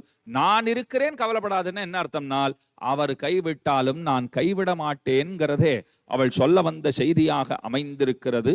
அதனால ரொம்ப ஆச்சரியமாக பல உபதேசங்களை அனவரதமும் செய்து கொண்டு வந்திருக்கிறார். பல சீடர்களுக்கு ராமகிருஷ்ண பரமஹம்சருடைய மறைவிற்கு பின்பும், அது ஒரு கடினமான பணி, நன்றாக கவனித்து பாருங்கள். அவர் மறைவிற்கு பின்பும் அவருடைய பணிகளை தொடருவதுங்கிறது சவாலான செயல். அதுவும் அன்றைய காலகட்டத்திலே ஒரு பெண்மணி அந்த காரியங்களை செய்வதுங்கிறது நினைத்து கூட பார்க்க முடியாத செயல். அந்த செயலை சுலபமாக அவர் செய்திருக்கிறார்னு சொன்னால், சாதாரண மனித பிறவியாக இருந்தால் இதை செய்வதற்கு வாய்ப்பே கிடையாது. ஒரு அளவில்லாத சக்தி இயக்கினால் மட்டும்தான் அது சாத்தியம். அந்த சக்தி யாது யார்னு சொன்னால், இறைவன் அனைவரையும் ரட்சிக்க வேணும் பொருட்டு ராமனாக பிறந்தான். அவன் ரட்சிக்கணுங்கிறதுக்காகவே தான் போய் சிறை இருந்தாள் அல்லவா? எதுக்கு போய் ராவண வீட்டுல போய் சிறை இருந்தாள் தாயார்? அன்னை ஸ்ரீ மகாலட்சுமி சீதா பிராட்டி, நான் போய் ஜெயில இருந்தா தான் எனக்காகவாவது அவன் ஏதாவது முயற்சி எடுத்து ராட்சசர்கள் எல்லாம் ஒழிக்கிறதுக்கு வருவான். இப்ப சாதாரணமா உங்களுக்கு ஒரு பிரச்சனைனா நான் ஓடி வர வேகத்தை விட என் குடும்பத்தை சேர்ந்தவங்களுக்கு பிரச்சனைனா இன்னும் வேகமா ஓடுவேனா மாட்டேனா? அதைத்தான் பார்த்தா தாயார், இவன் இப்படியே இருந்தோன்னா போய் ராட்சசர்கள் எல்லாம் அழிக்கிறவனாட்டம் தெரியல, நான் போய் ஜெயில இருந்தேன்னா என்ன காப்பாத்துறதுக்காகவாவது வருவானோ இல்லையோன்னு தாயார் போய் அத்தனை சிரமங்களையும் அனுபவித்தாள். இப்படி யோசிச்சு பாருங்க, ஒருவேளை அன்னை முன்னமேயே இறைவனடி சேர்ந்திருந்து ராமகிருஷ்ண தேவர் பின்னாளிலே இத்தனை சாதனைகளை, இந்த இயக்கத்தை இப்படி வளர்த்திருக்க முடியுமான்னு கேட்டால் சத்தியமாக முடியாதுன்னு சொல்லலாம். அதுல ஒன்றும் சந்தேகமே கிடையாது. அன்னை முதலிலே இறைவனடி சேர்ந்திருந்து ராமகிருஷ்ண தேவர் இயக்கத்தை வளர்த்திருப்பாரான்னா ஒருபோதும் அது நடந்திருக்காது. அதனால தான் இறைவன் பார்த்தார், இந்த இயக்கம் பல நூற்றாண்டுகள் கடந்து பலவாயிரம் ஆண்டுகள் தழைத்தோங்க வேண்டும்ங்கிற பெரு விருப்பம் இறைவனுக்கு இருக்கிறபடியினாலே அவர் என்ன செய்தார்? ராமகிருஷ்ண தேவரை முதலிலே அழைத்து கொண்டார். அந்த அம்மாவை வைத்திருந்து சீடர்களை திறம்பட தயார் செய்து அனுப்பி அவர்களை கொண்டு இந்த இயக்கத்தை வளர்க்க வேண்டும்ங்கிற அந்த தன்னுடைய சங்கல்பத்தை அன்னையின் துணை கொண்டு நிறைவேற்றி கொண்டான்ங்கிறது தான் முக்கியமான அம்சம். எப்படி ராவணாதிகளை முடிப்பதற்கு தாயாரை கொண்டு ராமனவத்தை சாதித்து கொண்டாரோ, அதை போல அன்னையை கொண்டு பகவான் இந்த இயக்கத்தினுடைய அரும்பணிகளை வளர்ப்பதற்கு பெருமுயற்சி எடுத்து அதிலே வெற்றியும் கொண்டிருக்கிறான்ங்கிறது சொல்ல வந்திருக்கிற விஷயம். சுருக்கமாக சில விஷயங்களை இந்த கோஷ்டியிலே, அதாவது இந்த திரளிலே விண்ணப்பிக்கும்படியான பாக்கியம் பெற்றேன். என்னை கேட்டிருந்தா இந்த தலைப்பை வச்சுட்டே கூட 6 நாள் பேசியிருக்கலாமோ என்னமோ. ஏன்னா புத்தகம் அத்தனை இருக்கு, விஷயங்கள் அத்தனை இருக்கு. நான் சொன்னது ரொம்ப எதை சொன்னா உங்களுக்கு போர் அடிக்காத சுருக்கமா சுலபமா, நான் போர் அடிக்காத சொன்னேன் நான் நினைச்சுக்கிட்டு இருக்கேன், உங்களை கேட்டாதான் தெரியும். அதையும் நான் ஒப்புக்கிறேன். எனக்கு போர் அடிக்கல, முதல்ல அது ரொம்ப முக்கியம் இல்லையோ. ஏன்னா பேச பேச ரொம்ப இனிமையான ஒரு சப்ஜெக்ட். எல்லாத்துக்கும் மேல எனக்கு ஆச்சரியம் கொடுத்த விஷயம் அந்த நட்சத்திர பொருத்தம். ஏன்னா நான் தேடும் போது என் மனசு அதை நாடியது. நான் உண்மையை சொல்றேன். அந்த அம்மையார் எந்த நட்சத்திரத்திலே பிறந்திருப்பாள் அப்படின்னு யோசனை பண்ணிட்டு உத்தரத்துல பிறந்திருந்தா நல்லா இருக்கும்னு நினைச்சேன். நிஜமா சொல்றேன். ஏன்னா எனக்கு ஒரு சொல்றதுக்கு ஒரு பாயிண்ட் கிடைக்கிறது இல்லையோ. அதுக்கு எது கிடைச்சாலும் எப்படியாவது கொண்டு போய் முடிச்சு போட போறோங்கிறது விஷயம் வேற. ஆனாலும் அந்த உத்தரமே இருந்தா நல்லா இருக்குமே. இறைவா, அந்த அன்னையார் உத்தரத்திலே பிறந்தவளாக இருக்க வேண்டியதுன்னு என் மனசு வேண்டியது. நான் உண்மையாக வெளிப்படையாக சொல்லுகிறேன். புத்தகத்தை பார்த்தா அப்படியே இருந்தது. எனக்கு அத்தனை ஆச்சரியம். ஓஹோ, அதே போல பிறந்திருக்கிறாள். உடனே பழைய செயலருக்கும் ஒரு மெசேஜ் அனுப்பிச்சேன் நான். நீங்க சொல்லுங்க கொஞ்சம், அந்த அம்மையாருடைய அவதார தினம் இதுதான் சரியா புத்தகத்துல இருந்தா? ஏன்னா அதுல நட்சத்திரம் போடல, புத்தகத்திலே ஆண்டு போடப்பட்டிருந்தது, தேதி போடப்பட்டிருந்தது. 1854 நினைவு. டிசம்பர் மாசத்துல 22ஆம் தேதின்னு அதை பார்த்துட்டேன். நட்சத்திரம் இல்லை. நான் போய் சாட் ஜிபிடி எல்லாம் போய் கேட்டேன், நட்சத்திரம் அந்த நாள் பஞ்சாங்கத்தை கொண்டு வந்து எனக்கு கொடுன்னு கேட்டேன். அது கொண்டு வந்து கொடுத்தது. இருக்க கையிலே தான், மொபைல்லே எல்லாம். அதுல உத்தர பல்குனி. ஆனா நேரம் எனக்கு தெரியணுமா இருந்தது. எந்த நேரத்துல? இரவு நேரத்திலே அவதரித்திருக்கிறார். அந்த நேரம் உத்தர பல்குனிங்கிறதெல்லாம் எனக்கு பழைய செயலர் சுவாமிஜி அனுப்பிச்ச உடனே என் மனசு அடைஞ்ச ஆனந்தம் இருக்கு பாருங்க. எப்படி இது எனக்காகவே இப்ப ஏதாவது மாத்திருக்காங்களான்னு நினைச்சேன் நான். ஏன்னா முதல்லயே நான் வேண்டியது என்ன, அந்த அம்மையார் உத்தரத்துல பிறந்திருக்க கூடாதா அப்படின்னு நினைச்சேன். உத்தரம்னு பதில் வந்தது. இது சத்தியம். இது வந்து எனக்கே புல்லரிக்கிறது சொல்லும் போது. ஏன்னா நான் எனக்கு ஒரு பாயிண்ட் கிடைக்குமேன்ற ஒரு நைப்பாசை, வேற எந்த ஆசையும் கிடையாது. நப்பாசைன்னு சொல்லுவோம் பாருங்க. உத்தரமே இருந்தா சௌரியம், ஒரு பாயிண்ட் அப்படியே அடிச்சு விட்டா பசங்க கிளாப் தட்டுவாங்கன்னு எனக்கு ஒரு ஆசை. அதுக்காக நான் யோசனை பண்ணா அது அப்படியே அமைஞ்சதுன்றது இருக்கு பாருங்க. நான் என்ன தெரியுமா நினைச்சுக்கிட்டேன், எனக்காக இப்ப அம்மையார் அதை மாற்றிக்கொண்டார் போது. எல்லா புத்தகங்களிலும் இப்படி ஆகட்டும், நான் பிறந்த தினம் உத்தரமாகட்டும் ஒருவேளை சங்கல்பித்தார்களோ என்னமோ தெரியாது. ஏன்னா நவராத்திரியில அன்னையர்களுக்கு சக்தி ரொம்ப இருக்கும். அதனால அந்த சக்தியின் துணை கொண்டு செய்தார்களோ என்னமோ எனக்கு தெரியாது. அதனால அதையே முக்கியமாக கொண்டு அன்னைக்கும் அவளுக்கும் இருக்கக்கூடிய இயல்புகளை, அந்த ஸ்ரீங்கிற திருநாமத்தை எடுத்துக்கொண்டு உங்களுக்கு தாயாருடைய பெருமைகளை சொன்னேன். அந்த ஸ்ரீங்கிறதுக்கு 6 அர்த்தம் சொன்னேன் பாருங்கோ. அதனுடைய சுருக்கம் என்னன்னா, இந்த திருமூவர் வாழ்க்கையும் உபதேசங்களும் அந்த புத்தகத்துல 212வது பக்கத்துல கடைசி வரி சொன்னேன் பாருங்கோ. என்ன வரி அது? நானும் இருக்கிறேன். அதுதான் அந்த ஸ்ரீஹின்னு சொன்னதுக்கு என்னென்ன அர்த்தங்களோ அதனுடைய சுருக்கம் என்ன? நானும் இருக்கிற. அந்த உம்முங்கிறது உண்மை தொகைன்வா. அவர் தான் முக்கியம், நானும் அப்படி இல்லை. இது நீங்க எப்படி புரிஞ்சுக்கணும்? அவரும் இருக்கார், நான் இருக்கேன், அப்படி புரிஞ்சுக்கணும். அவர் இருக்கார், நானும் இருக்கேங்கிறது அர்த்தம் கிடையாது. அப்படி சொன்னா அவருக்கு தான் முக்கியத்துவம் ஆகிறது. அப்படி கொள்ளாதீர்கள். அவரும் இருக்கிறார், நீ கவலைப்படாத, நான் இருக்கேன். அவன்டா வரான். சில பேர்லாம் பேசி பார்த்துருப்பீங்களோ இல்லையோ, நான் இருக்கேன்டா வர சொல்லிட்டான்றாங்க பாருங்க. அந்த மாதிரி உனக்கு அனுகிரகம் இல்லைன்னு அவர் எப்படி சொல்றார்? இப்ப நான் பாக்குறேன். குருதேவரிடம் வேண்டிக்கொள், நானும் இருக்கிறேன்னா என்ன அர்த்தம்? உனக்கு இல்லைன்னு அவரை சொல்லு பார்ப்போம்னு அர்த்தம். அது அவருக்கு விடுக்கப்பட்ட சவால். அது ராமகிருஷ்ண தேவருக்கு விடுக்கப்பட்ட சவால். நீர் அனுகிரகம் பண்ண மாட்டேன்னு சொல்லி பாரும்னு சொல்லுமா போலே நானும் இருக்கிறேன்னு சொல்லி இருக்கிறாள். அந்த அன்னையினுடைய பெருமைகளை எத்தனை பேசினாலும் தகும், எத்தனை பேசினாலும் நாப்படைத்த பயனை நாம் பெறுவோங்கிறது மறுக்க முடியாத உண்மை. அது ஏதோ அடியேன் அறிந்த வரையிலே, கிரகித்து கொண்ட அளவிலே, இந்த புத்தகங்களின் மூலமாக நான் கிரகித்து கொண்ட சில விஷயங்களை உங்களிடத்திலே விண்ணப்பித்து கொண்டேன்.